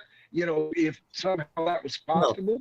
But it almost became. That would change the whole feel of the album. Oh yeah. Yeah. It would. Oh yeah. But here's the deal. When it came out, I remember clearly not caring for it. I didn't even buy it. It was like it would be a couple of years. It was the last Zeppelin album, except for Coda, of course, that I bought. And I finally bought it, and then its gravity got me, you know, and I was sucked in, and I've been crashing to the ground ever since. I love that album. But it was with Immigrant Song, it was almost a false start or a unfulfilled promise. That's an interesting way of putting it. Yeah. Yeah. At least Dr. Rick, really? I need a copy of 4 without Stairway on it. Wow, sir. Wow. That took the A homies lot to of do that people one. are looking for that cut, but a lot of people want that cut. I definitely envy Dr. Rick talking about all of his original pressings earlier of 3. Yeah. I don't have a single original pressing of a Zeppelin album right now. I've gotten a couple, but they were hard to come by. They're hard to come by. And, Yes, they are. And perfection is even harder to come by. Unless you want to spend a lot of money, you just have to get lucky and just stumble across one. You know, that's the only way I'm getting them. Yeah, same here. You got, if I could, but I'm not priorities in life, you know. Yeah, I'm not going to. No, pay exactly. the prices that Nick was quoting. To get an original Zepp. No freedom way. You know. And that's how I feel too. That's, you know, that not only is that out of my budget, first of all, but if it was well within my budget, I'm sorry. No, No, and that's how I feel too. I yeah, just couldn't bring myself to spend that much on an album. See, I can't think of a single album I'd spend $400 or $500 on. yeah. Yeah. I love I've come, Monet, all right, but I was happy with the prints of Monet I got, and hung on my early apartments, as was the Right. want in those days. I had my Monet prints, yeah, but You know, that was good enough, So yeah. as long as the cut, the actual LP isn't, skipping or anything like that, and it has a decent sound. There's not enough yeah. grit on it. I'll pick it up. Well, I've come. go ahead. Go ahead. Thank you. I've come to Yeah. a quicker realization that one of those uh, freak, findings at a flea market or a Yeah. Goodwill store, the odds of that are happening to me are I slim and none I know. I know. because of where I live. Yeah. So, some places, if you live in a bigger city and they have a lot of different shops, you have a chance of stumbling across maybe an outside chance, but you still have a chance where A I chance. know Yeah. for a fact it's not going to happen to me. Right. Right. So I Right. don't waste any time worrying about it. I live Well, in a the record store most I've bereft ever area spent. too, Nick. So I understand that. We only have about 5 shops in town. I have So Walmart Yeah. yeah. Right. Well, and and that's Target. one of them. The Yeah, Walmart's most right. one of the the Okay, but most shops. you the don't most I find ever spent RLs. the most I ever spent on an album was $160, and I knew I was paying way too much for it. But there's something about buying an album uh, of a band that you saw in concert touring that album. You know, Yeah.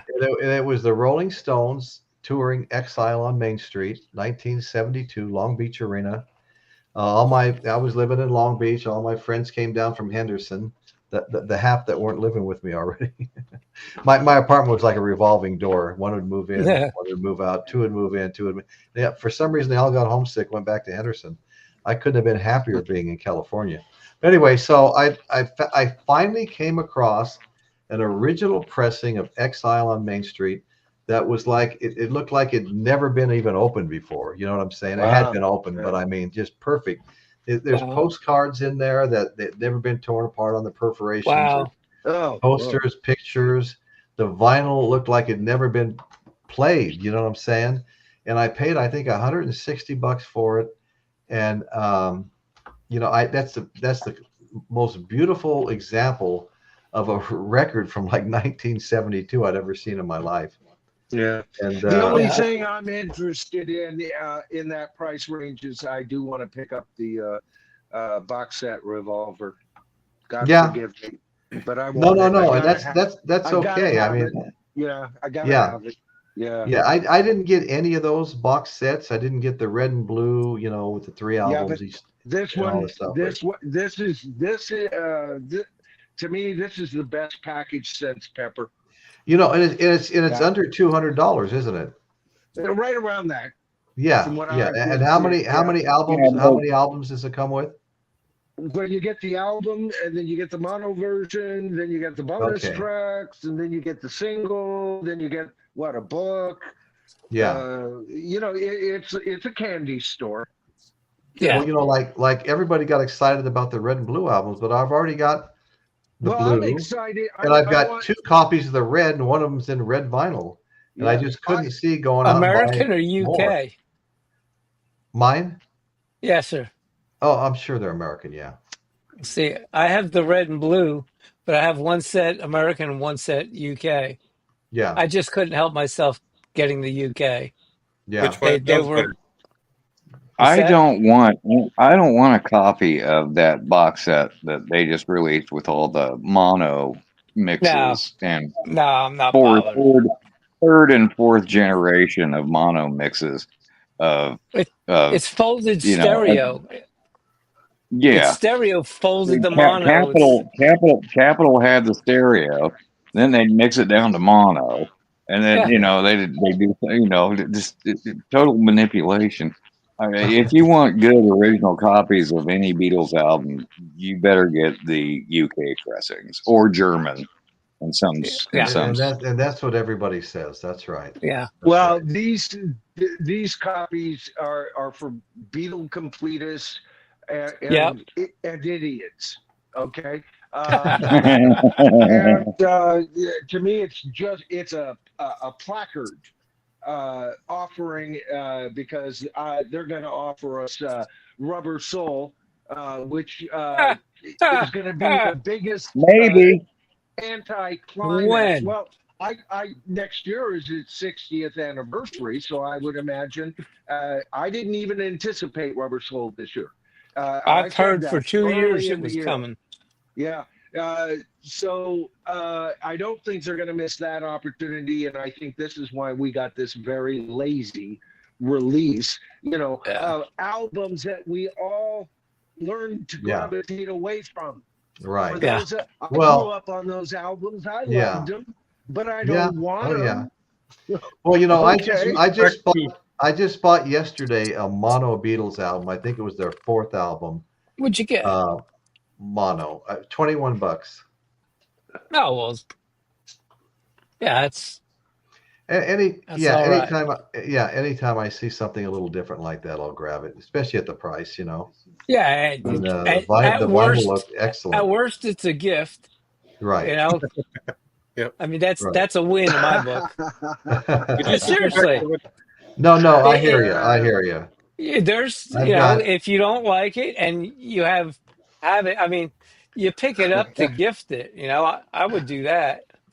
That's and I've done that too. I think I have some Beatles albums Nick has actually. such a pragmatic mind. Yeah, I buy things for 3 or 4 purposes. well, absolutely. You guys, I'm a firm believer. If you got one use for something, it's been wasted. Hey, I'm in the restaurant hey, business. guys. If I can't use a product for 3 different items, I don't Yeah, carry I it. hear you, Nick. I hear you. Yeah, Right. it's Yeah. a No. waste of money, space, and time. This is great here by Eric Schultz. On CD, you get 5 discs of Revolver, remix, original mono, 2 discs of extra tracks, some really interesting early tracks, including John singing Yellow Submarine, Right, and Right. Paperback Writer in Rain. right. And I think the vinyl offers all of that too. I didn't mention the additional tracks and everything. And as a matter of fact, that becomes quite. It becomes it added to the Beatles story because there's a whole story about who wrote Yellow Submarine. And there we have audio proof that John Lennon may have actually begun the writing of Yellow Submarine, which Paul has always been credited for. And that Paul just kind of tidied it all up, So, yeah, that's a good reason to own that set right there. I don't know if it's 200 good reasons, but it's a good reason. Yeah. well, hey, you guys are waiting for stuff. Myself, I'm not a huge. I love the Beatles. I got their box set. Speaking of, I think that's the most expensive thing that I bought as music goes. Okay. Yeah. And like the Apple one. I think it's the stereo one, the black box set. Anyhow, Oh, okay. The stereo, like the store I was at, they had it on for $150. Like they gave it to me for $100 because I buy probably half of my CD collection I bought at that store. Another thing that store is, and apparently you guys don't seem to have this, is it's a local store, just a small mom and pop store, but they order stuff for you. Like if you want vinyl or if you're looking for something that's rare, they will be another set of eyes looking for you. Oh, nice. That's cool. Like That's a way to do business. times. Actually, I like that. That's kind of like Nick's motto in his business. Is supply and offer more than we don't just serve food, but we'll talk you out of an argument. And a store, a store like Chris is Elliot. Chris is talking about right now. That sounds like the perfect record store. To Oh me, yeah, yeah. you Well, know, it's like, when I bought when I bought my oh, Beatles White album, I spent a little over $100 for it, and it was a original American pressing. right. And like I said, I How spent a much? little over 100, a little over Okay, 100. It might have right. no, maybe 110, 115, something like that. And I tell you what, the vinyl is perfect. It's got the poster in beautiful shape. It's got the When four. did you pay? When did you get this for $100? What year? It was about I'm going to say a year and a half ago, and I tell you, it was at this huge record store in Orchid, California, which is just connected to Santa Maria, up here. And when you spend over $100, they put you on a list where all of the used records you buy, you get for half price. So Hmm. that was a Wow. pretty good deal. Okay, so it was going for 200. No, no, no. It was just over a little hundred, Oh, little over 100. I'm sorry. Wow. oh, wow. Yeah, Yeah. because Huh. and this is the first pressing of the White Album. It is a American pressing of the White Album, number 70,000. 70,000 out of 3 million. Okay, Hey, can I go back a you little bit got a to what great you're deal. You got a Yeah, no, great Which deal. is it was pretty a great low. deal. Yeah. That would Which is go. pretty low considering the numbers.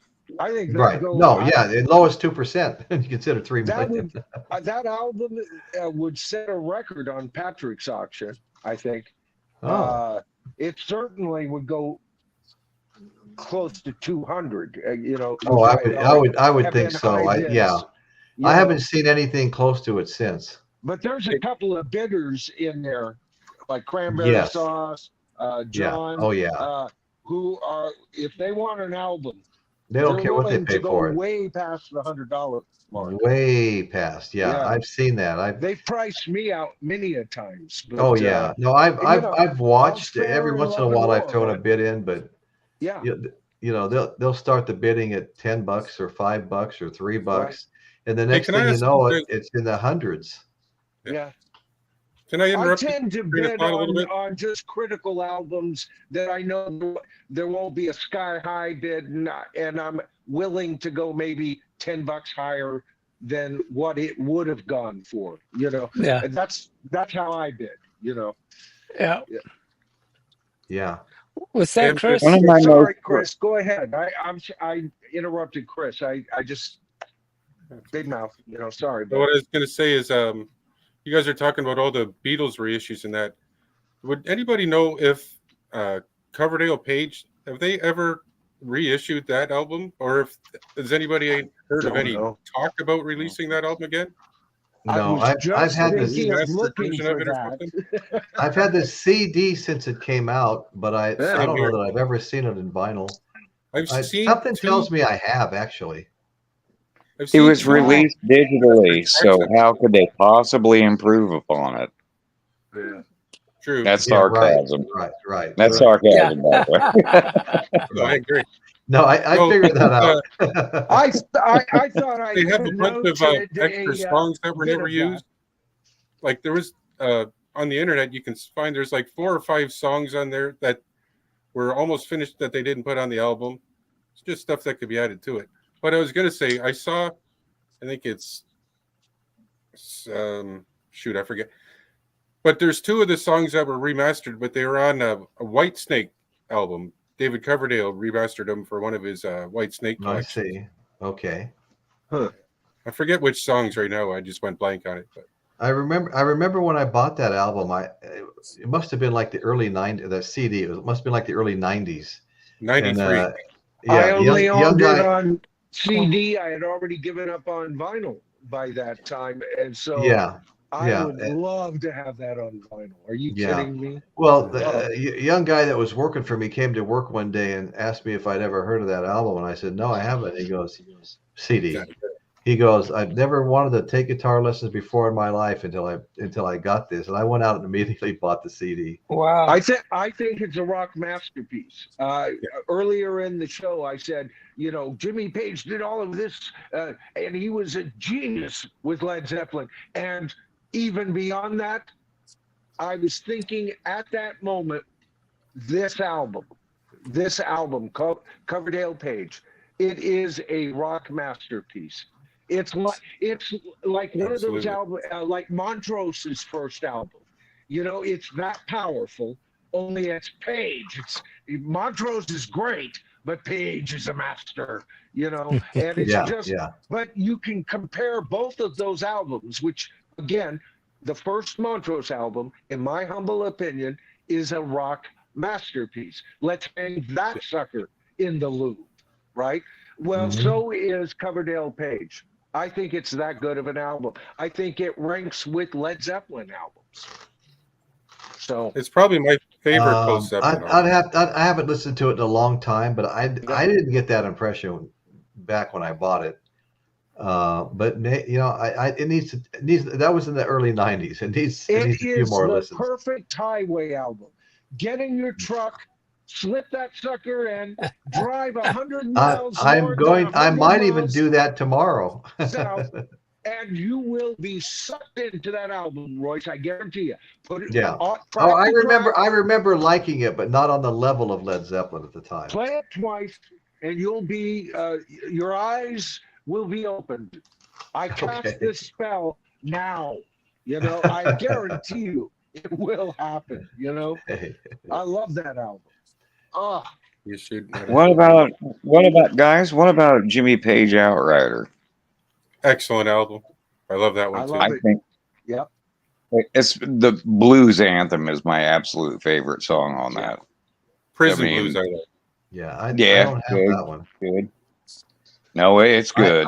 I grab any of that kind of stuff whenever I see it. Like Nick, you brought that album last time. I can't remember the name of it, but it had it had Page, Beck, and Clapton. Yeah, Clapton, yeah. Yeah, and Clapton. I bought that one. Whenever I find something like that, I always buy it. Right, absolutely. Yeah.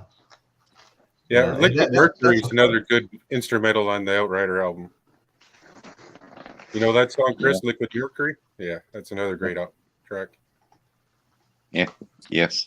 Yeah, you guys are really piquing my interest with that one. I'm going to write the name of that down. Uh-huh. Yeah, Jimmy Page No, Outrider. no. Outrider's a good Outrider, song. It has the Unlike what album Michael. cover. Unlike what Mike. Oh, I was just gonna ask. That's the one with the black album cover. It's him in black and black background. Yeah, and his face is kind of blurred. Yeah. Here, I'll show you. I bought it when it came out. I listened to it. I liked it for about 2 weeks. Got back into it, so it's been a long time. Yeah, that's the one. I always felt that album cover was a little too 80s for me. It didn't do much for me. Hairband thing. Yeah, I don't know. To me, see, Jimmy Page is the wizard. He doesn't look like the wizard there. And it's part of his myth. It's in my mind, Chris. Okay. You got to remember, he's trying to sell himself it's in the my 80s. mind, Chris.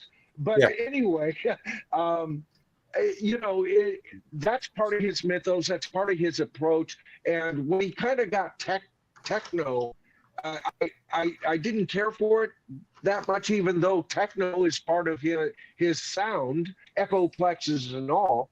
But Echoplex, that's great. I was also going through I pretty much hate the 80s period during that, you know. And so I remember not being impressed with the album cover. And when Chris put it up, I go, actually it looks better than I remember it.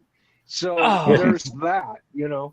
At the time, but I always bought anything from, you know, I bought anything from the Beatles and even Ringo up to the Ringo album, and then I lost interest. And the only other band on the planet that I made sure to buy their solo stuff is Led Zeppelin. And so if it came out, I bought it. You know, I hate what along they've those done same with lines, Robert. Michael. Huh? What was that? I was gonna say, like, your videos talking about like the McCartney and all the post Beatle album. Well, you just said about Led Zeppelin. I'm kind of the same way. That's about the only band that I bought any post albums from. Like you got you're talking about like the McCartney albums. I don't have a single McCartney album. Mhm. I don't even have any wings, which I'm kind of ashamed of. But Uh-huh. Yes, be shamed. Be very Well, Yeah, ashamed. I was at one of my favorite antique stores that I'm is kidding. well stocked with albums. There's a guy with thousands and thousands of albums. He keeps his shelf Ow. stocked. Yeah. And anyway, there was 4 or 5 Paul McCartney albums there. I was there Saturday when I found like, I that like the Beatles songs album. they play on the radio. I've never really found them interesting enough to actually go out and buy one of their albums. To be So honest that's with you, I fine. mean, You for know, better or worse. The same thing with me with Yes. The only solo album I ever bought from anybody from Yes wasn't, although I'm going to change that here with, because I'm going to purchase John Anderson's new album, True. Matter of fact, I got to do a video on it. I'm really late on that. But the only other person I ever bought a solo album from Yes was Rick Wakeman's The Six Wives of Henry VIII, and got into that, loved that. But you know, I love Yes. I've There's a bought new album everything out. from Yes, but I'm not interested necessarily in them as solo As artists. solo artists. Yeah. And I don't always get into. I do have a couple of Robert Plant.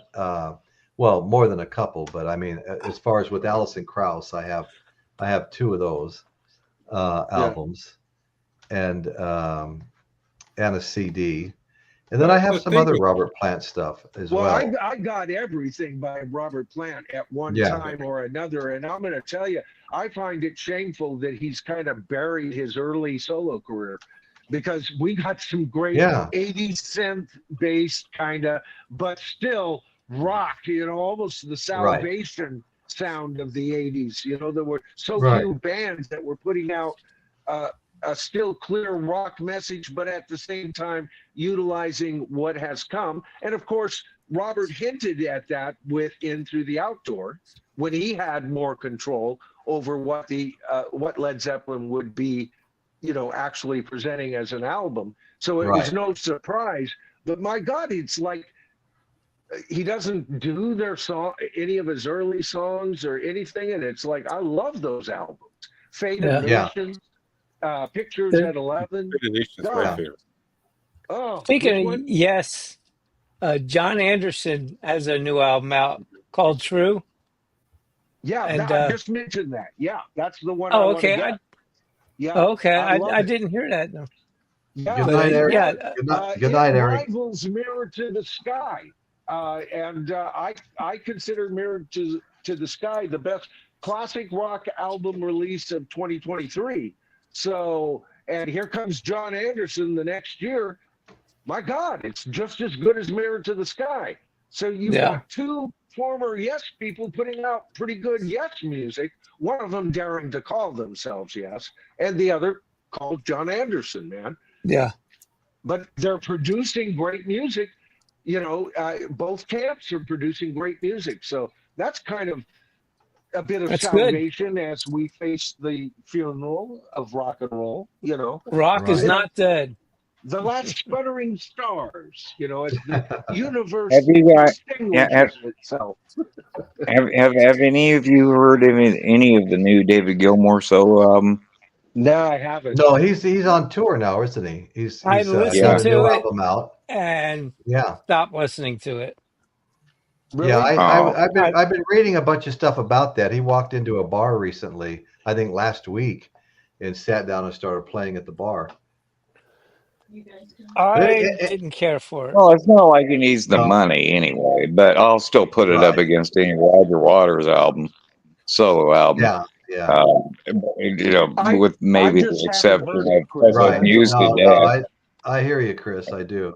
And Muse to Death only because Jeff Beck's on it. Yeah, the articles online I've seen seem to favor Yes, some do. it. I love it. But I love haven't heard it, so I just don't know. That's Yeah. why they make chocolate and vanilla. Exactly. Well, Right. you know, folks, I think we're getting ready to close the show here. David will. But before we do it, Michael, what do you think of As soon as Chris starts talking about Mighty Pink Rare Floyd, Feature it's time to shut it down. Hey, Now, what do you what is think that, of- Well, Chris? I do have one. Robert. I do have one question to ask before we all Okay. take off. Yeah. Go ahead. Sure. Royce and Michael. I just learned this last week. You guys live incredibly close to each other, and you have never met each other in person. Why? I know. Right. I know. That's a good question. Well, it's because Royce didn't tell me he was going to go see Robert Plant, man. It's his fault, not mine. Hey, he's the older brother. That might be the problem. Michael's Yeah. actually an He's- animatronic. Royce is the Frank to my Joe, you know? Yeah, we need to do that soon. You know, whether we it's gotta at find Vina some Robles place at a we new can set up concert in or between. yeah. That would be So- a great. That would be a great cast, Royce. Really would. Right. If Hey, you guys we could get have together. we have been joined by Rachel of Rachel's Ghost. There Everybody. she is. Hey, Rachel. Good to see you, young lady. Hey, good to see you. Long time no see. It's been too long. I thought I just off the Grants Rock Warehouse broadcast. Oh, Thought I'd okay. come on, say hello, Royce, and hi, Rachel. How are you? Terry, how are you? How you doing? Yeah, well, we're doing fine. We're hanging in there. Did you order the Beatles U.S. albums bought? No, I did not. Did not. Shocking! There's a breaking news. Holy smokes! Are you using a new You know what? conditioner, Rachel? I don't know that I have really hardly, if any, box sets. You know, Yeah. I mean, I have the. You got I have Henry. No, I have Hendrix. Yeah, and I have some Led Zeppelin stuff. Well, compilations more than what you'd call a box set, I guess. I don't know that there's a big difference, but yeah. But at the same time, I do have the White Album. You know, I guess that's a box set. They And, did reissue it. Yeah. I absolutely love that. You know, especially those releases from George Harrison's little home studio. You know, Yeah.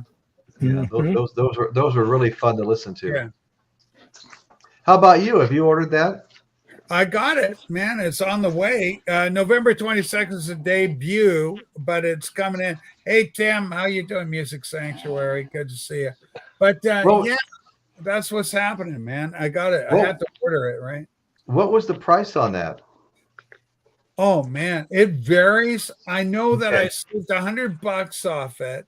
I'm Canadian, so I'm in Canada. I pay like $100 more than you guys in the US outright, like right away. As soon as boom, it hits, I'm paying more. But I think, what did I pay for it? I've got it. Where's I got it? It's on my phone. Didn't you say a little over 350? I thought you said on your show, Rachel. Who's talking? I don't see any. It's me, Michael. Michael Nolan. It's my tribal leader. Michael. Holy smokes, it's leader of the tribe. Michael, how the heck are you? Yeah, I ordered it. I ordered it. I ordered through iMusic, through Apple Music or Apple, whatever the hell. Okay. Yeah. Music, and that was the cheapest deal for me. And I'm paying about 300 and change for it.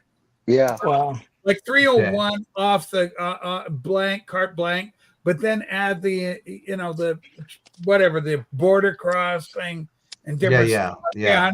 $100 more. So I'm paying about $378 for it. No, I haven't. I mean, I've been seeing it all over the place. You know, people doing shows on it and things like that. I haven't really gotten into it. I don't even know is it like all of their studio albums? Is that what it's all about? Or? What the deal is, I'm going to tell you. You know what? I'm going to tell you what you get. All right. With the box, you got Beatles 65. Right? Okay. Boom. You get yourself the early Beatles. Okay. You get yourself the Beatles story if you buy the box. You cannot buy this solo. Okay. Right. Look at the pristine shape of this thing. It's minty. Oh, I know. And then you also get yourself a copy of Something New. I got like 8 copies of this. Oh, I was going to say, I mean, I have every one of them, but then you get Hard Day's Night. What happened is Capitol, like they never realized the Beatles would do movies. So they signed up their studio albums. They missed out on the albums. And so what happens? You get yourself United Artists. Yeah, that's what I have that too. Yeah. And so Capitol got caught sleeping. They had to come back with this. This is a Capitol album. Boom. With all the songs that they left off of what should have been the original UK pressings. Yeah, exactly. UK is the gold standard. 2014, the mono box set. That's what you want.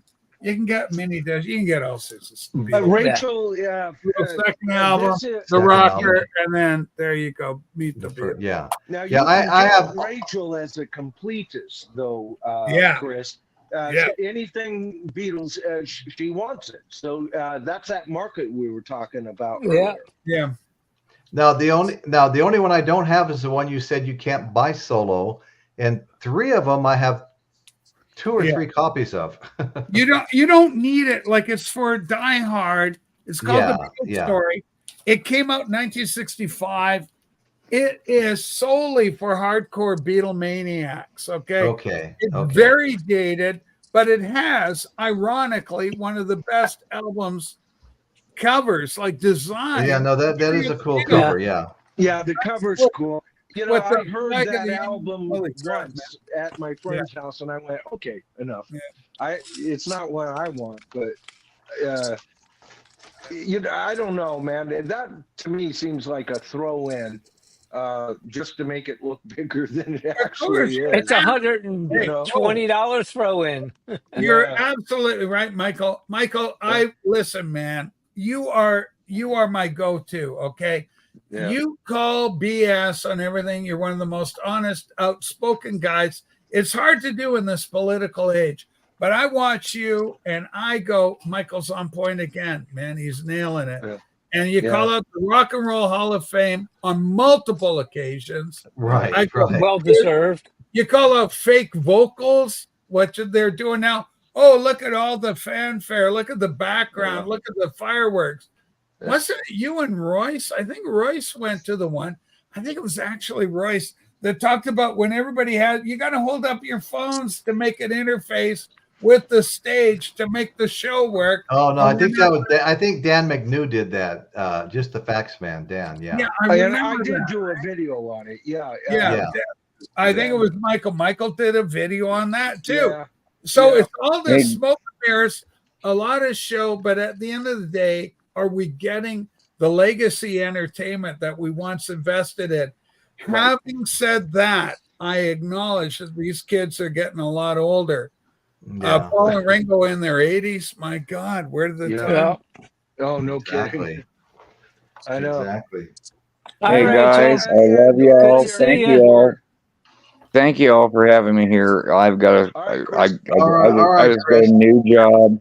I just got a new job, and I got to get up early Monday morning. So back to the grind. Yeah. All right, brother. All right. Nice to finally meet you, Michael. Royce again. Okay, Chris. Yeah, thanks for coming. Rachel, nice to meet you, brother. Nice to meet you for the first time. Very nice. All right. You guys have a great night, okay? Wow. Boom. Drive fast, take chances. Absolutely. So Look at the music sanctuary says, "Hi, Sue." If you're sitting next to Rach. Yeah, you know what? She's smart. She went to bed earlier. So. I was going to say it's been a long day for you, hasn't it? Oh, you were already responding to that. Caitlin, I love Caitlin. Caitlin, what a doll! I love. I know. You are a sweetheart. I love Caitlin. So anyway, I'm all in on the new Beatles, but I got to tell you, I've been buying up. Listen, folks, if you haven't been getting the reissue, I got them all up there on the counter. I got 12 of them now.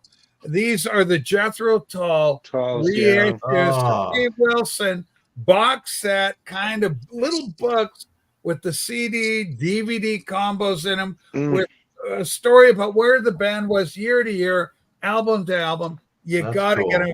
Jethro, I'm jealous. Classic rock. Oh love Jethro Tull. I know Rachel's been, kind of smearing that in our faces. Like a big guy. God. Michael, you're so right. but I'm jealous. You know, I love that, and you know, I've got a budget, and you know, I'm just now getting back into vinyl, Rachel. So All right.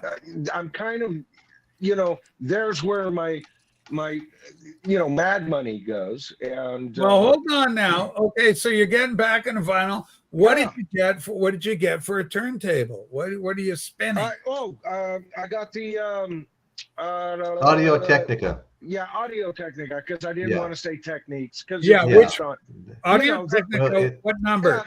It's the 120, yeah, the 120, USB 120. Yeah. Yes, yes. I say Yeah. yes to this. yeah, This yeah, is a it's nice. hella great good.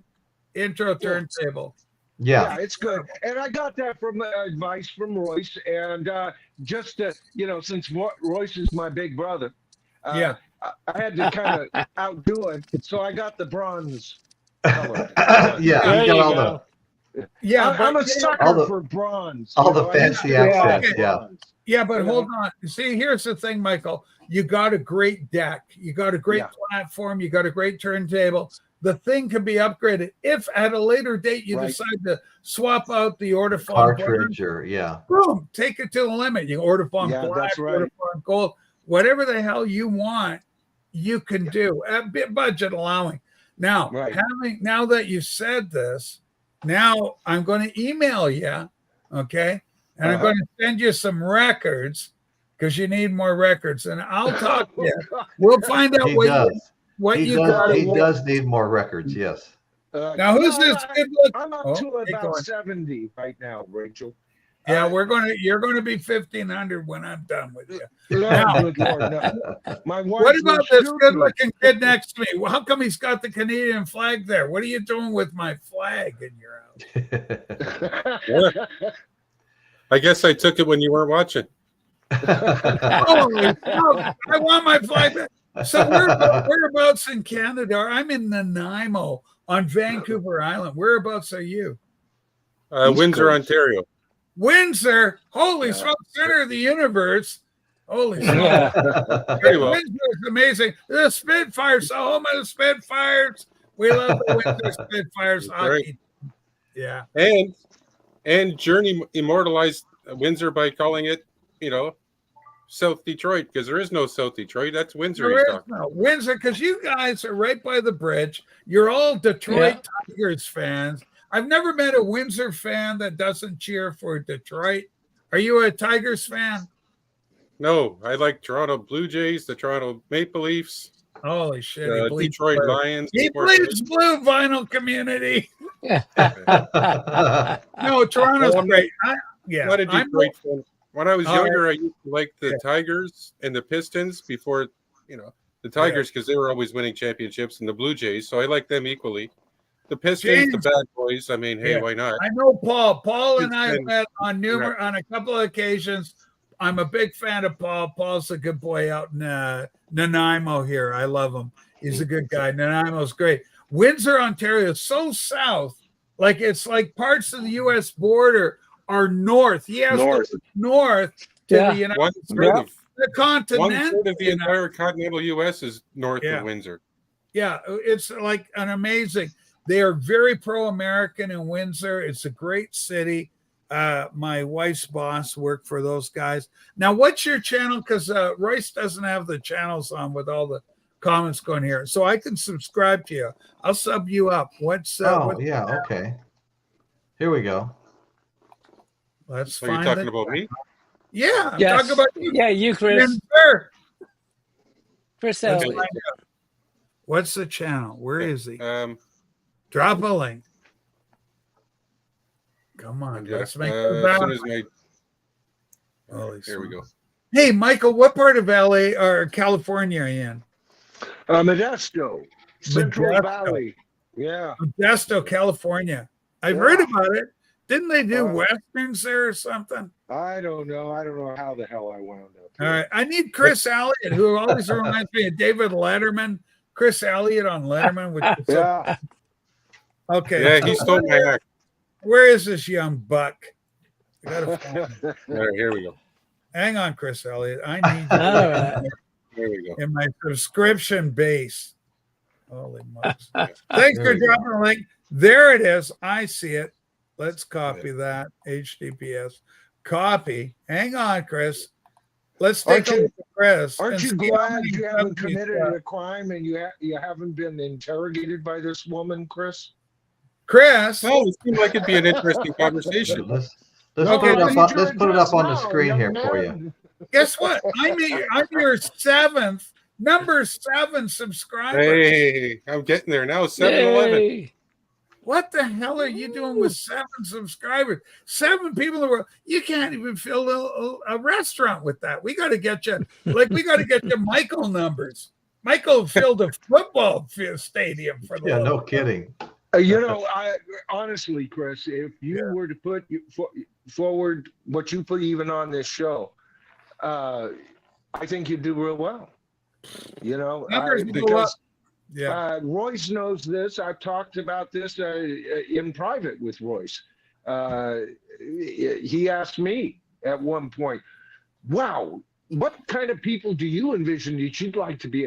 And your name was number 1. Yeah. Before it was Bruce Cologne was number 1. Yes. But Bruce has taken a time off, and you have fit the bill for these Sunday night shenanigans that we pull off Shenanigans, right? quite well. Yeah. So, yeah, I strongly encourage you to at least consider that, you know? Yeah. Now, Michael, I got a question for you. I've been so political on my show. Like, it's Yes, gone you really have. bad. Now, has it scared you off? I haven't seen you for a round. Yeah, You yeah, are, it man. has. Did it scare you Yeah, off? it has. We were talking about that. I don't care for the nobody's minds is being changed, Rachel. No, And of course. We know I that. followed it quite a bit into the year, you know, Yeah. and it's I still drop in either during or after, because it depends when I'm doing everything. But I just don't join in on the conversation because it's no longer light. And, No, it can be quite dark. and the flavor of the show for me right now is that, and you know me, I just say what's on my mind. Yeah, And I I love try that. to keep politics out of my channel. Which I try is to, smart. Yeah, you know, but if you have seen my videos, you know I lean a certain way. yeah, But I do. I don't want to preach that way. No, I You get know, I'm a come at you, see 'em kind of guy. And if I was to start typing, Rachel, it's no disrespect to you, but if I was, I already had some clown that's on your show quite a bit in the peanut gallery, Dave Pounds.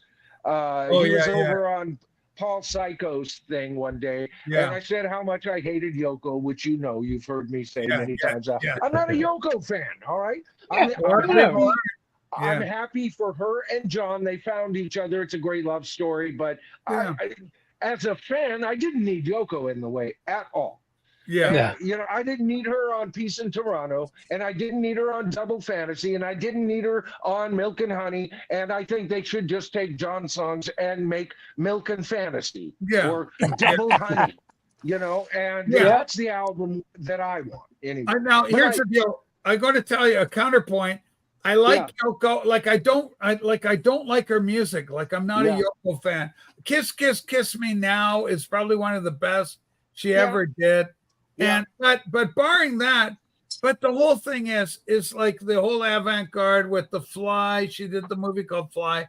I respect it. Like I get it. I'm a conservative. Make no mistake. I'm hardcore conservative, and that causes a lot of problem for the people who watch my show. But I'm as honest. I'm like Michael in the sense, I think Michael would respect me. He goes, there's no BS about Rachel. She'll tell you what I've said it many times, whether I agree with you or not, Rachel. I consider you a very strong voice, and I have always told Royce up here, if you think Rachel doesn't know what she's doing, then you're not paying attention. Yeah. All right.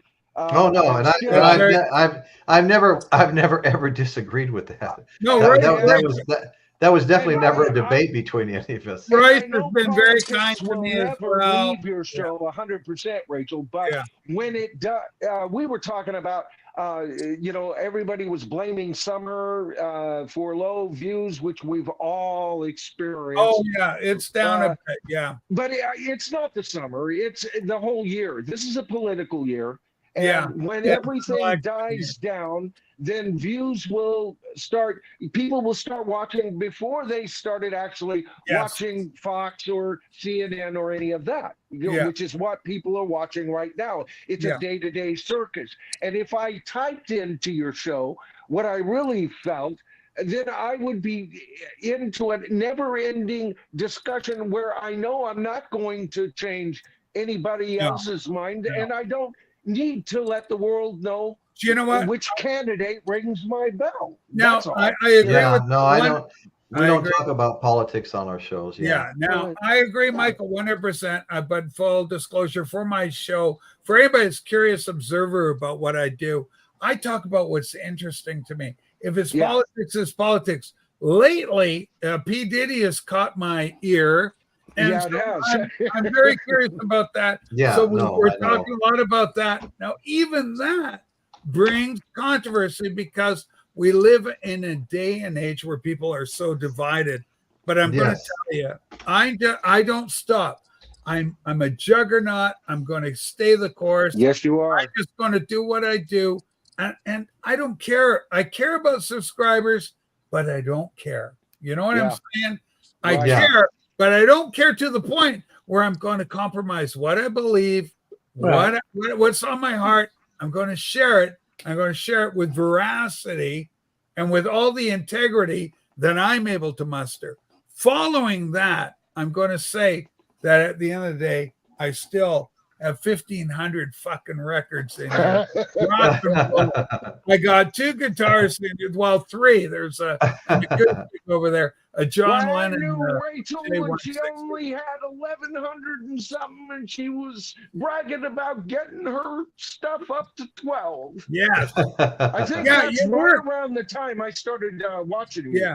And Yeah. by the way, Rachel, I do Yeah, want to go say ahead. this. Yeah, go.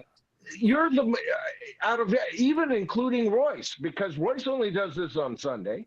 Right? Yeah. And he does a couple of videos that I always watch during, because I support the man.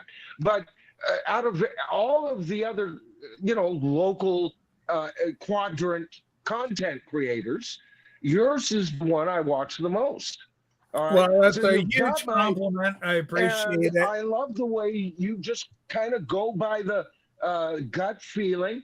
That's how I make my videos. I have a gut feeling to make a video. Sometimes it soars and sometimes it hardly lands, Yeah, Michael, I check all your videos. I watch them all, and great. and I'm in there. I thumbs up, but I don't always leave a comment because it is busy in the internet. Yeah. Oh, I understand. It is Yeah. busy. Rick, That's very right. busy. That's exactly We right. were just talking about this. Royce Yeah. and I both find it very difficult to keep up with the local So quadrant. what these I days. do, so my Yeah, very policy, difficult. I got a TV and I got a computer, and I'll run show here, and I'll just hit it on thumbs up and let it run. I don't Right. necessarily watch it, but I give the thumbs up, and then I leave, and then I go watch other stuff. Keep in mind, I do a 3-hour show every day, so I'm I tired. know. Yeah. I don't want to do no more music or Yeah. No, it's Yeah. and what. it's I don't really, care anymore. it's I've done really my time thing. consuming. Yeah. So I watch different things, right? And that's what happens. Well, Right. you only have so much time. I mean, if you, Yeah. and my God, you don't just put in your 3 hours 7 days a week. Well, I went on And Grant tonight. I when was you- on. I'm going to be on Sarah's Right. tomorrow.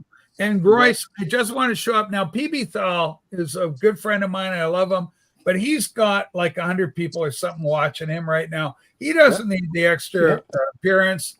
I thought I'd come over. You had 14 people watching you. I don't know what you got right now, but I I'm don't here either. to support you. You know what I'm saying? I'm Well, here. Rachel, thank you. Yes, A day doesn't go absolutely. by that I don't at least check into the show, your show.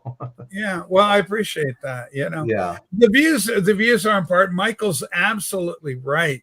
Like there's some people step back, and I give him hell. I give my liberal heroes hell. Nick knows, like novice Nick here's on panel.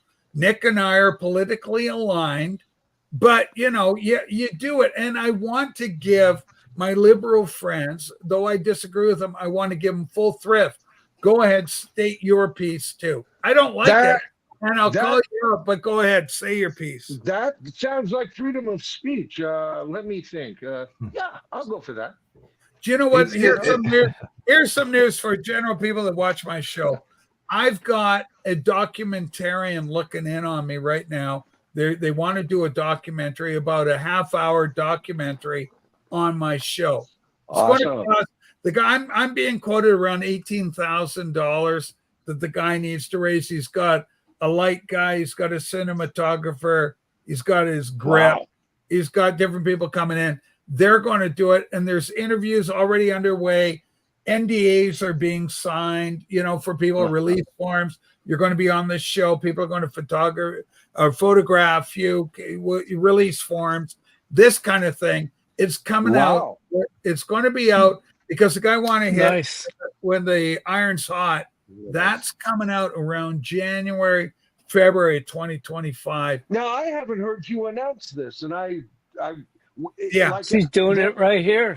yeah. Is this the first time Yeah. you're It's the announcing? first world's class announcement. No, I have mentioned it. I don't make a big deal out of it. I mentioned it a couple of times on the show, Okay. but it is going to happen. And the guy's got all his people in place. So he goes, it's a go. We got the schedule, shooting dates Nice. are set. He's coming in. All the people are signing up. I don't even know, but I think novice Nick might have been, because Nick was one of the guys I actually recommended. I said, get this guy. I want his opinion on this film as well, because it's got some liberal voices, right? And I'm Right. not released generally who's going to be interviewed, who they've sought, but it's going to happen. So it's going to be happening on the show. So if it's being produced by liberal voices, do they want to even tone down political rhetoric and just like No. you? In Is it fact, because No, I tell you what, the guy told me the guy's got 4 documentaries available on the Internet Movie Database. Okay, right now. That's part of the Right. we're not giving the names. So anyway, so what happens is we got 4, he's got 4 films in the can that he's showing. What he does, he runs these around film festivals. It's like a half hour, right? It's a documentary short.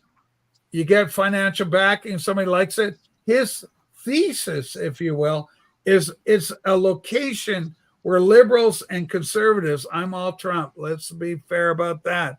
I'll tell you right now, kids, I'm all Trump. And so you got liberals, you got Kamala people, you got Biden people, and you got the MAGAs, all right? And we all meet in this playground called the Rachel's Ghost Show. It somehow survives. It somehow keeps going like the little choo-choo train. And I'm proud of this show that I put on. And it's still very similar to Michael. I was doing this before Michael, keep in mind. Michael did it better. But Michael did it better. But it's based on the same principles of you got to tell it the way you feel about it. You gotta speak your truth, man. You gotta do it. Get it out there. Boom, boom, boom. And so some people don't like it. Some people like it. Some people hate watch it. But I don't care. I'm just being me. And that's hey, Rachel, numbers don't lie. What you're doing is working. Yeah, the numbers don't lie. It's one of the most watched. Like when I do a show, the eyes on while it's happening are probably bigger than channels that are 2x, 3x, 4x my size. I get the views in. No, so your formula works. You bring people back. I will say this: the reason I'm a regular viewer on Rachel's show is I have to find something that I can agree with the star. Yeah. And Rachel is the star. Rob is a great co-host. I love Rob. I don't agree with him at all. Oh, I totally disagree with him, but I love the guy. I love him, but I can't agree politically. Oh my God. Yeah. But you know, you're the star, and I wouldn't be watching unless I agreed with a whole lot of what you have to say. And by the way, folks, Rachel, you know, I'm a history buff. Yeah. And when I hear Rachel talk about history, I learn all the time. So this woman is a great historical resource. She's of an elder age, still my junior. Yes, I'm 66 years young. Well, I'll be 70 in January, young. Holy shit. What the hell happened to us? Yeah, I know. Yeah. What the hell happened? Tick, tick, time tick, keeps tick, on tick, marching. tick, tick, tick, tick. Yeah. Yeah, I've yeah. got to at least agree with anybody I watch consistently, and at least to a degree. I don't mind, oh, she's wrong on this or wrong on that. Yeah, but, so that'll give you a clue. I run a bit. I'll Don't tell you even what say it. You don't need to. Michael, just be you, I man. will say this. I will say this. Yeah. I'm going to give you a Norman Maslow answer. All right, go ahead. Like, Rachel, I'm totally middle of the road. No, really? No, really? No, That's no, like- really? Okay. Like, that's So, so messed like, up, man. Yeah, I like, love, and I I see- love that guy. Believe you me. I see good on both sides. All right. But here's the deal. I am middle of the road. Nobody doubted that, Rachel, Yeah. back in 1990. All right. Now, I haven't changed much. I've evolved into The an world older changed around statesman. you a hell of a lot. The road moved. Well, you know, It's Rachel, statesman. you just hit the nail on the Right. head. The world changed around you because you know what? The I devil registered. moved. I registered as a Republican when I was 18 years old. That was Yeah. back when they decided if we're sending young 18-year-olds to Vietnam, they're coming home in pine boxes. Let's give them the right to vote and let's let them drink alcohol. Okay, Yeah. so they Well, changed. good call. They Chris, changed all the laws, and I Royce, voted. I've been I voted a straight registered Republican Democrat ticket. my whole life. I Alright. I voted the And straight I don't Republican vote ticket. Democrat most of the time. Most Now, most hold of on, guys. most of Let's most not of get political here for the no love no of- no no no. I'm not going to go very much further. But I voted You Ronald started Reagan. it, Rachel. Ronald Reagan I was blame Rob.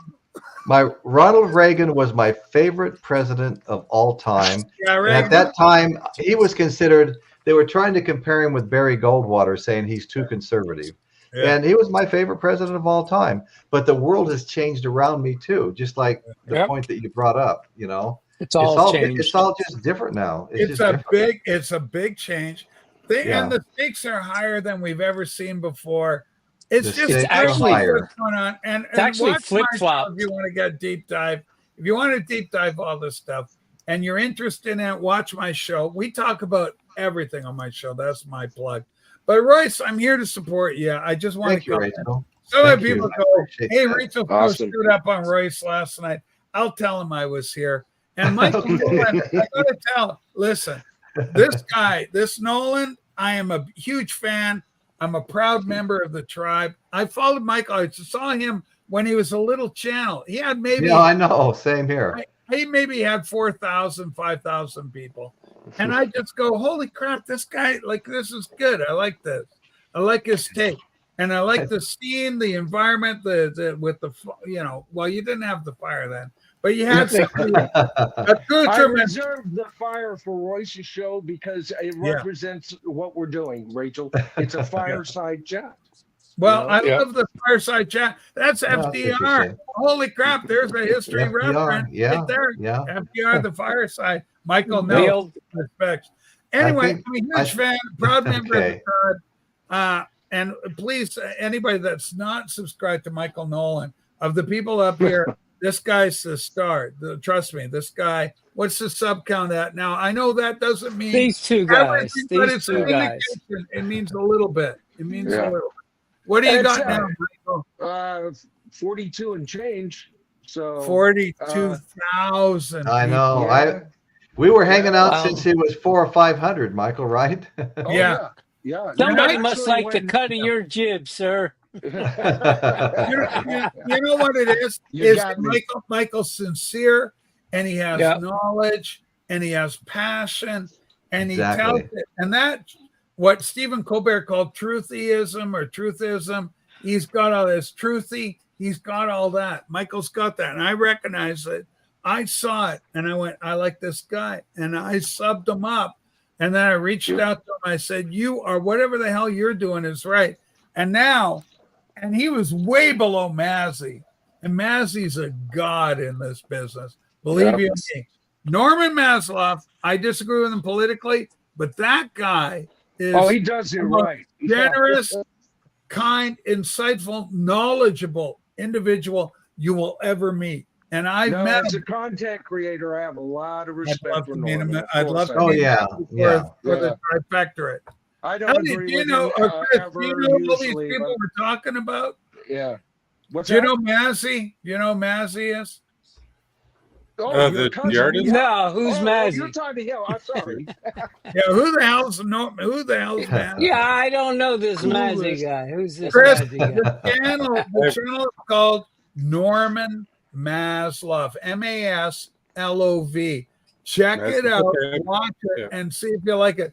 This is a guy that saw The Doors. He's seen Grateful Dead innumerable times. He was at the last waltz with Dylan and the band. He was there.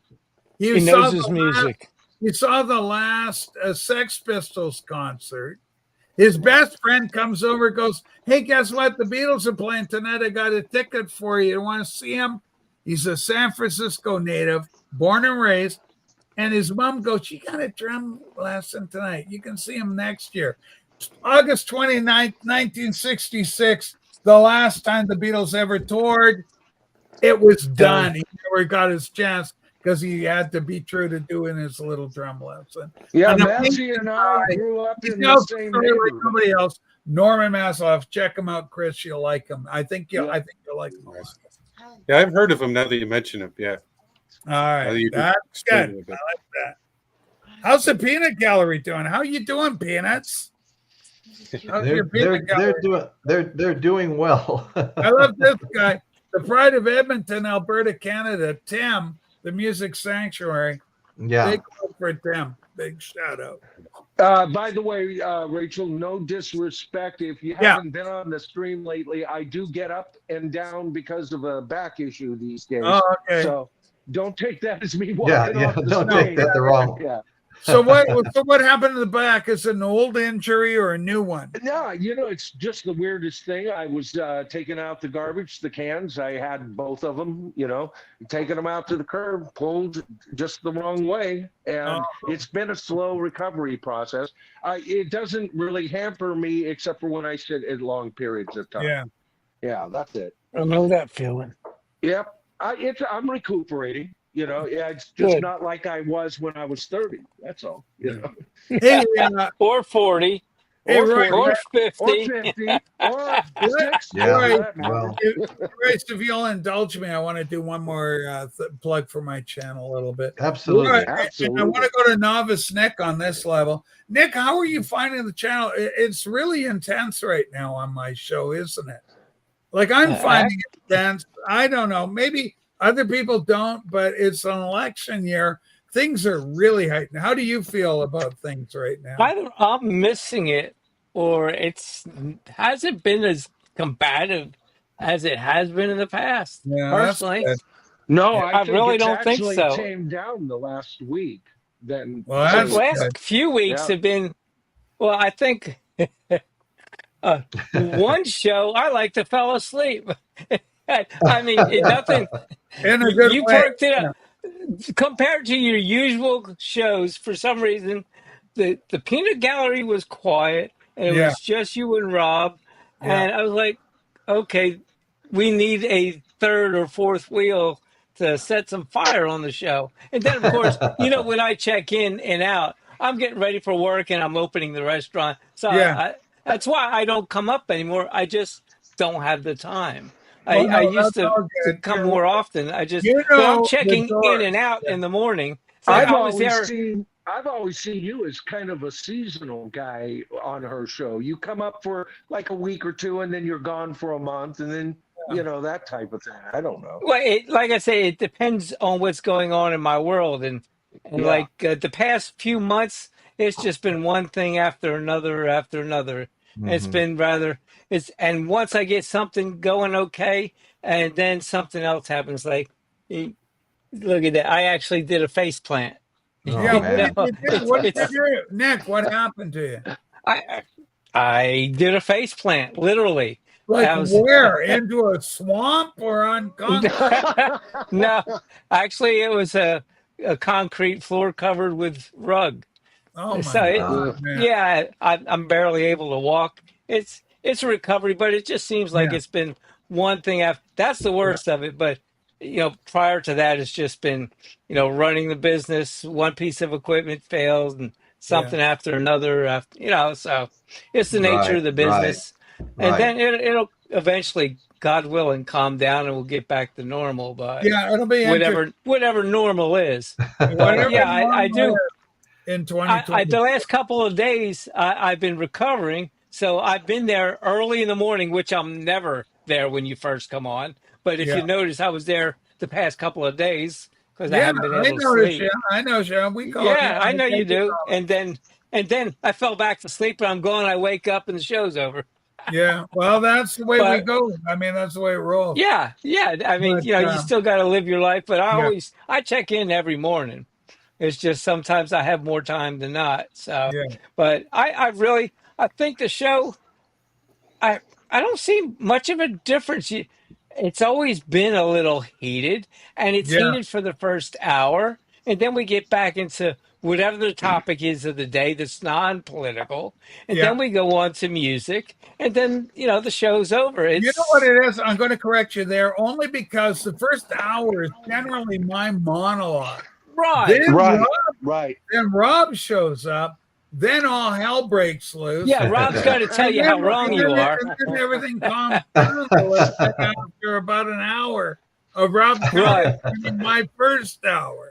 Yeah. Right, the world according No. to Rob after the He's so a firebrand, I tell you. yeah, but so I really don't see that big a difference, to be honest with you.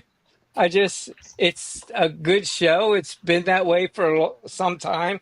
I've been Yeah. with you for a few years now, and if it's changed, I must be getting old and haven't noticed. No, But no, there's no. You know There's what I no like yeah. about Rob that a lot of people don't get? Yeah, go ahead. The man has done a lot of thinking for his point of view. So does Mazzy. All right. But Rob can see the other side a little bit easier than Mazzy can. Or at least that's my point of view, or at least the common sense of the other side a little bit more easier. And I love his whole thing is you don't like me, get on up here. Where's your face? I'm putting my face here. This is what I am. Yeah, you lay it out. And he says, this is what I play. This is my role. I go to his streams and that's a different Rob. Yeah. It's still the same Rob, but it's like me and right now I'm on, okay?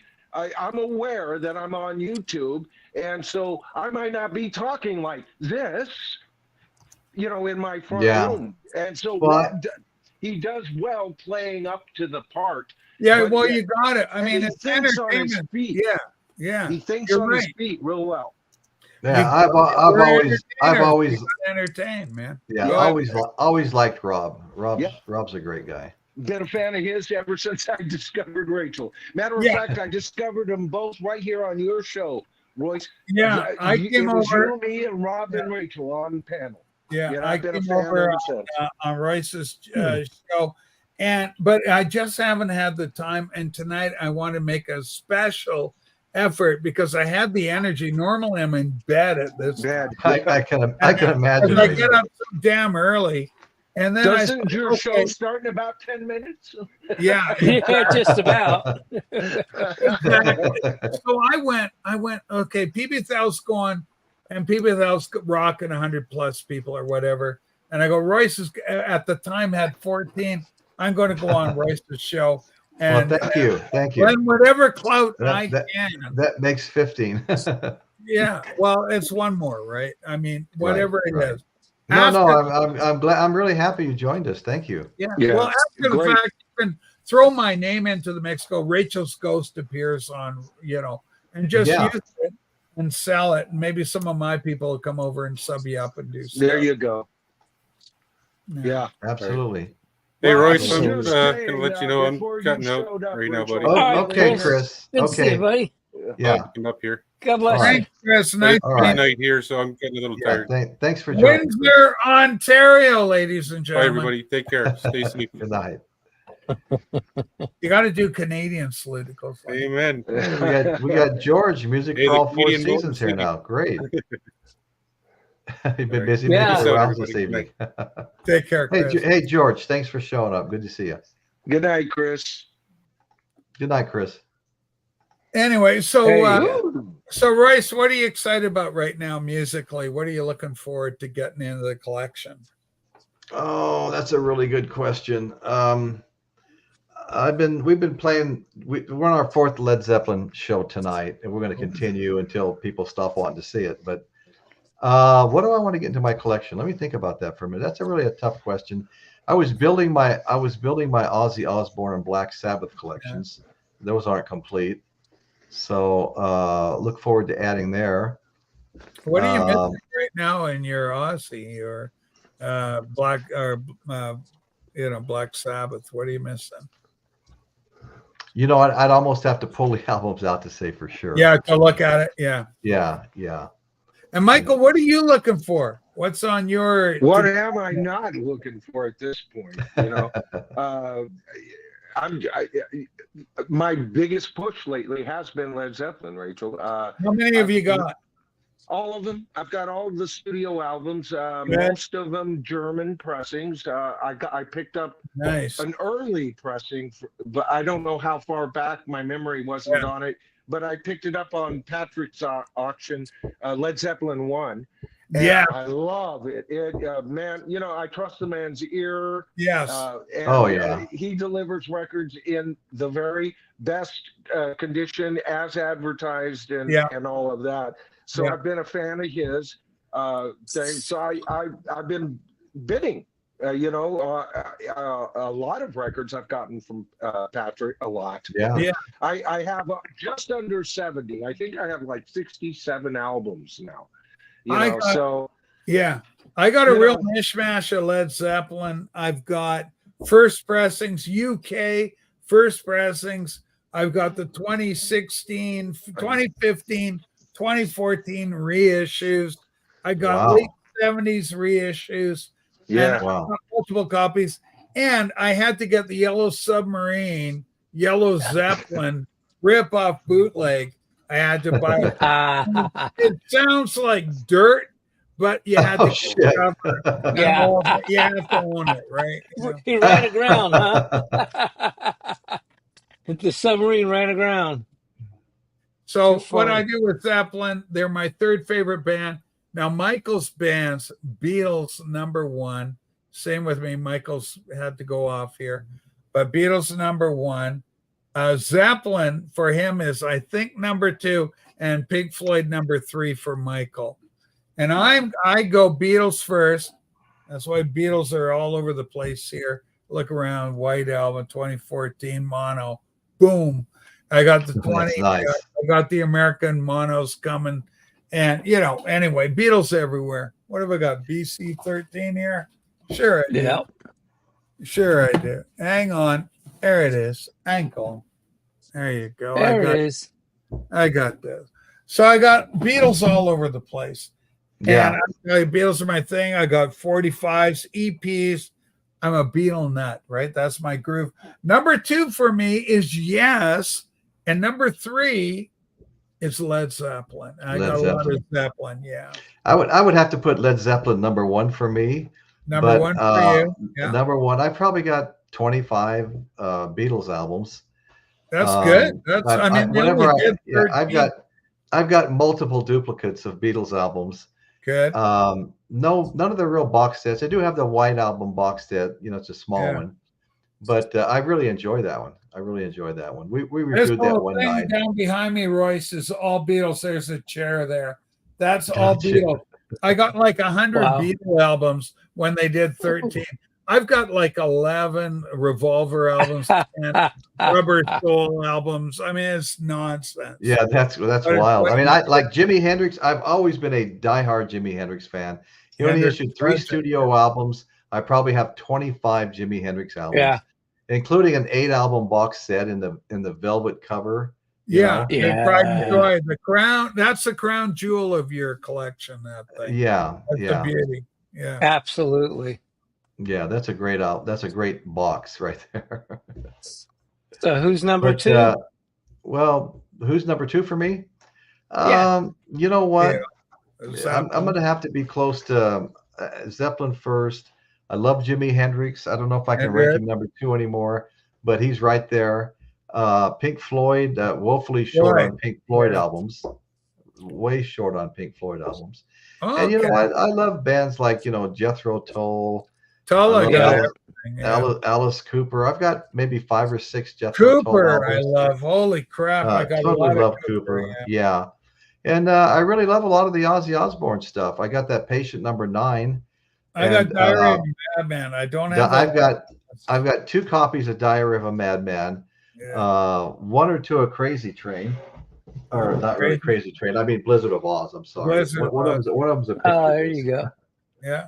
And so I've got a bunch of that. I love Ozzy. I saw Black Sabbath twice in concert. Once in 1970 at the Las Vegas Convention Center, then at the California Jam in 70.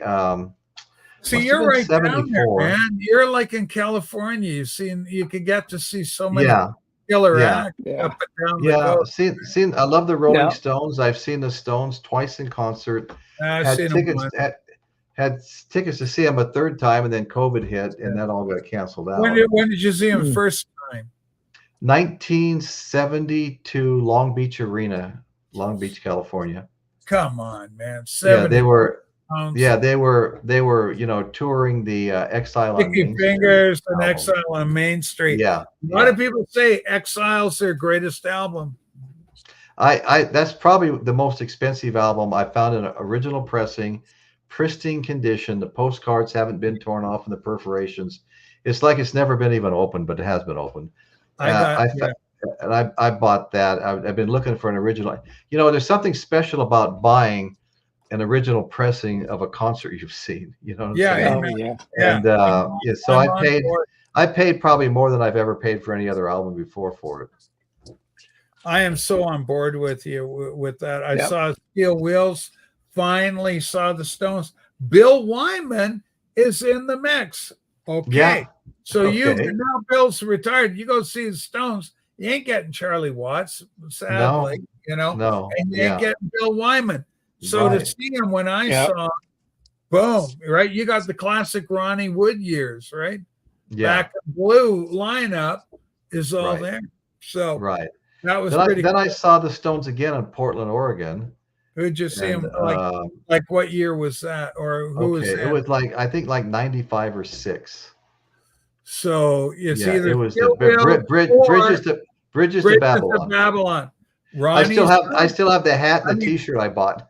Not Ronnie, there you go. Bill Wyman. Bill Wyman's out of there then. So Wyman, you're not seeing Wyman on that. Right. Yeah. I've seen Neil Young live. I love Dane Johnson. He's got my avatar, a picture of me back in what I call Boy World. Adorable. Yeah. I got my New York Cosmos shirt from Seattle. I'm on board a boat between Victoria, British Columbia, and Seattle, Washington, back when that picture was taken. That is crazy. Yeah. Anyway, Royce, everything going good? You're happy? The channel's bopping. Things are going good. We've had our ups and downs, Well, right? Yeah. We've had some big shows, 66,000 views. Wow. And then like you said tonight, we had 14 people in the chat. So it's very unpredictable. Yeah. That'd be cool, Carla. That's a cool show with Stephen Stills and Neil Young together. Crosby, Stills, Nash, and Young. Stills, Yeah. pretty good. Yeah. Yeah. Yeah, Neil was great. I saw him with Crazy Horse, which was a big deal to see him with Oh Crazy yeah. Horse. Yeah, totally. Yeah.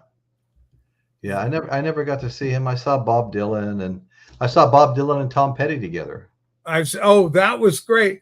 That's Yeah. when Tom was doing his own solo album. And what's the name of that album he was pushing at the time? Him and Dylan was touring that. That's around, God, 80, 78, somewhere in there. Yeah. Yeah. Probably. Yeah. I remember that. Yeah. Full Moon Fever. Full Moon Fever. Okay. That's what Tom, that was the Full Moon Fever tour, and Bob's touring with them for it. Yeah. Yeah. They came out separately, then came out together. It was a lot of fun. Yeah, it was very cool. Yeah, very cool. Of course, they were Wilbury brothers, so they already knew each other. Yeah, Wilbury brothers, exactly. Yep. Absolutely. Yeah. And curious so about everything's good. We're working still doing construction, selling a little real estate when we get the opportunity. That's good. There's money in that, man. Even now, even more than ever. Yeah. Yeah. It's changing though. It's because you're a reno guy, like you can go in and fix a place up from the ground out, new drywall, new floorboards, the whole thing. 2x4. Yeah. Need to throw a joist in, you can do it. Oh yeah. Joist in the house. Joyce in the house. You can do that. You can do that. Yeah. No, I can't. I've built a lot of custom homes, big commercial buildings, apartment buildings as large as 80 units for a low-income housing provider. Built a couple of 80-unit apartment buildings for them. They're like $14-15 million jobs. Yeah, the big jobs. Well, listen, man, I'm going to head out. I just want to thank you for allowing me on your program. No, hey, Rachel, anytime. I actually really appreciate you showing up and I just want spending some time with us. Yeah. Yeah. Just thank you. Blend whatever credo I got to things. Hey, Novice Nick, thanks so much for being a longtime supporter of whatever the hell I do. And everybody, Peanuts, please give Royce a thumbs up. I cannot stress how enough it is. Yes.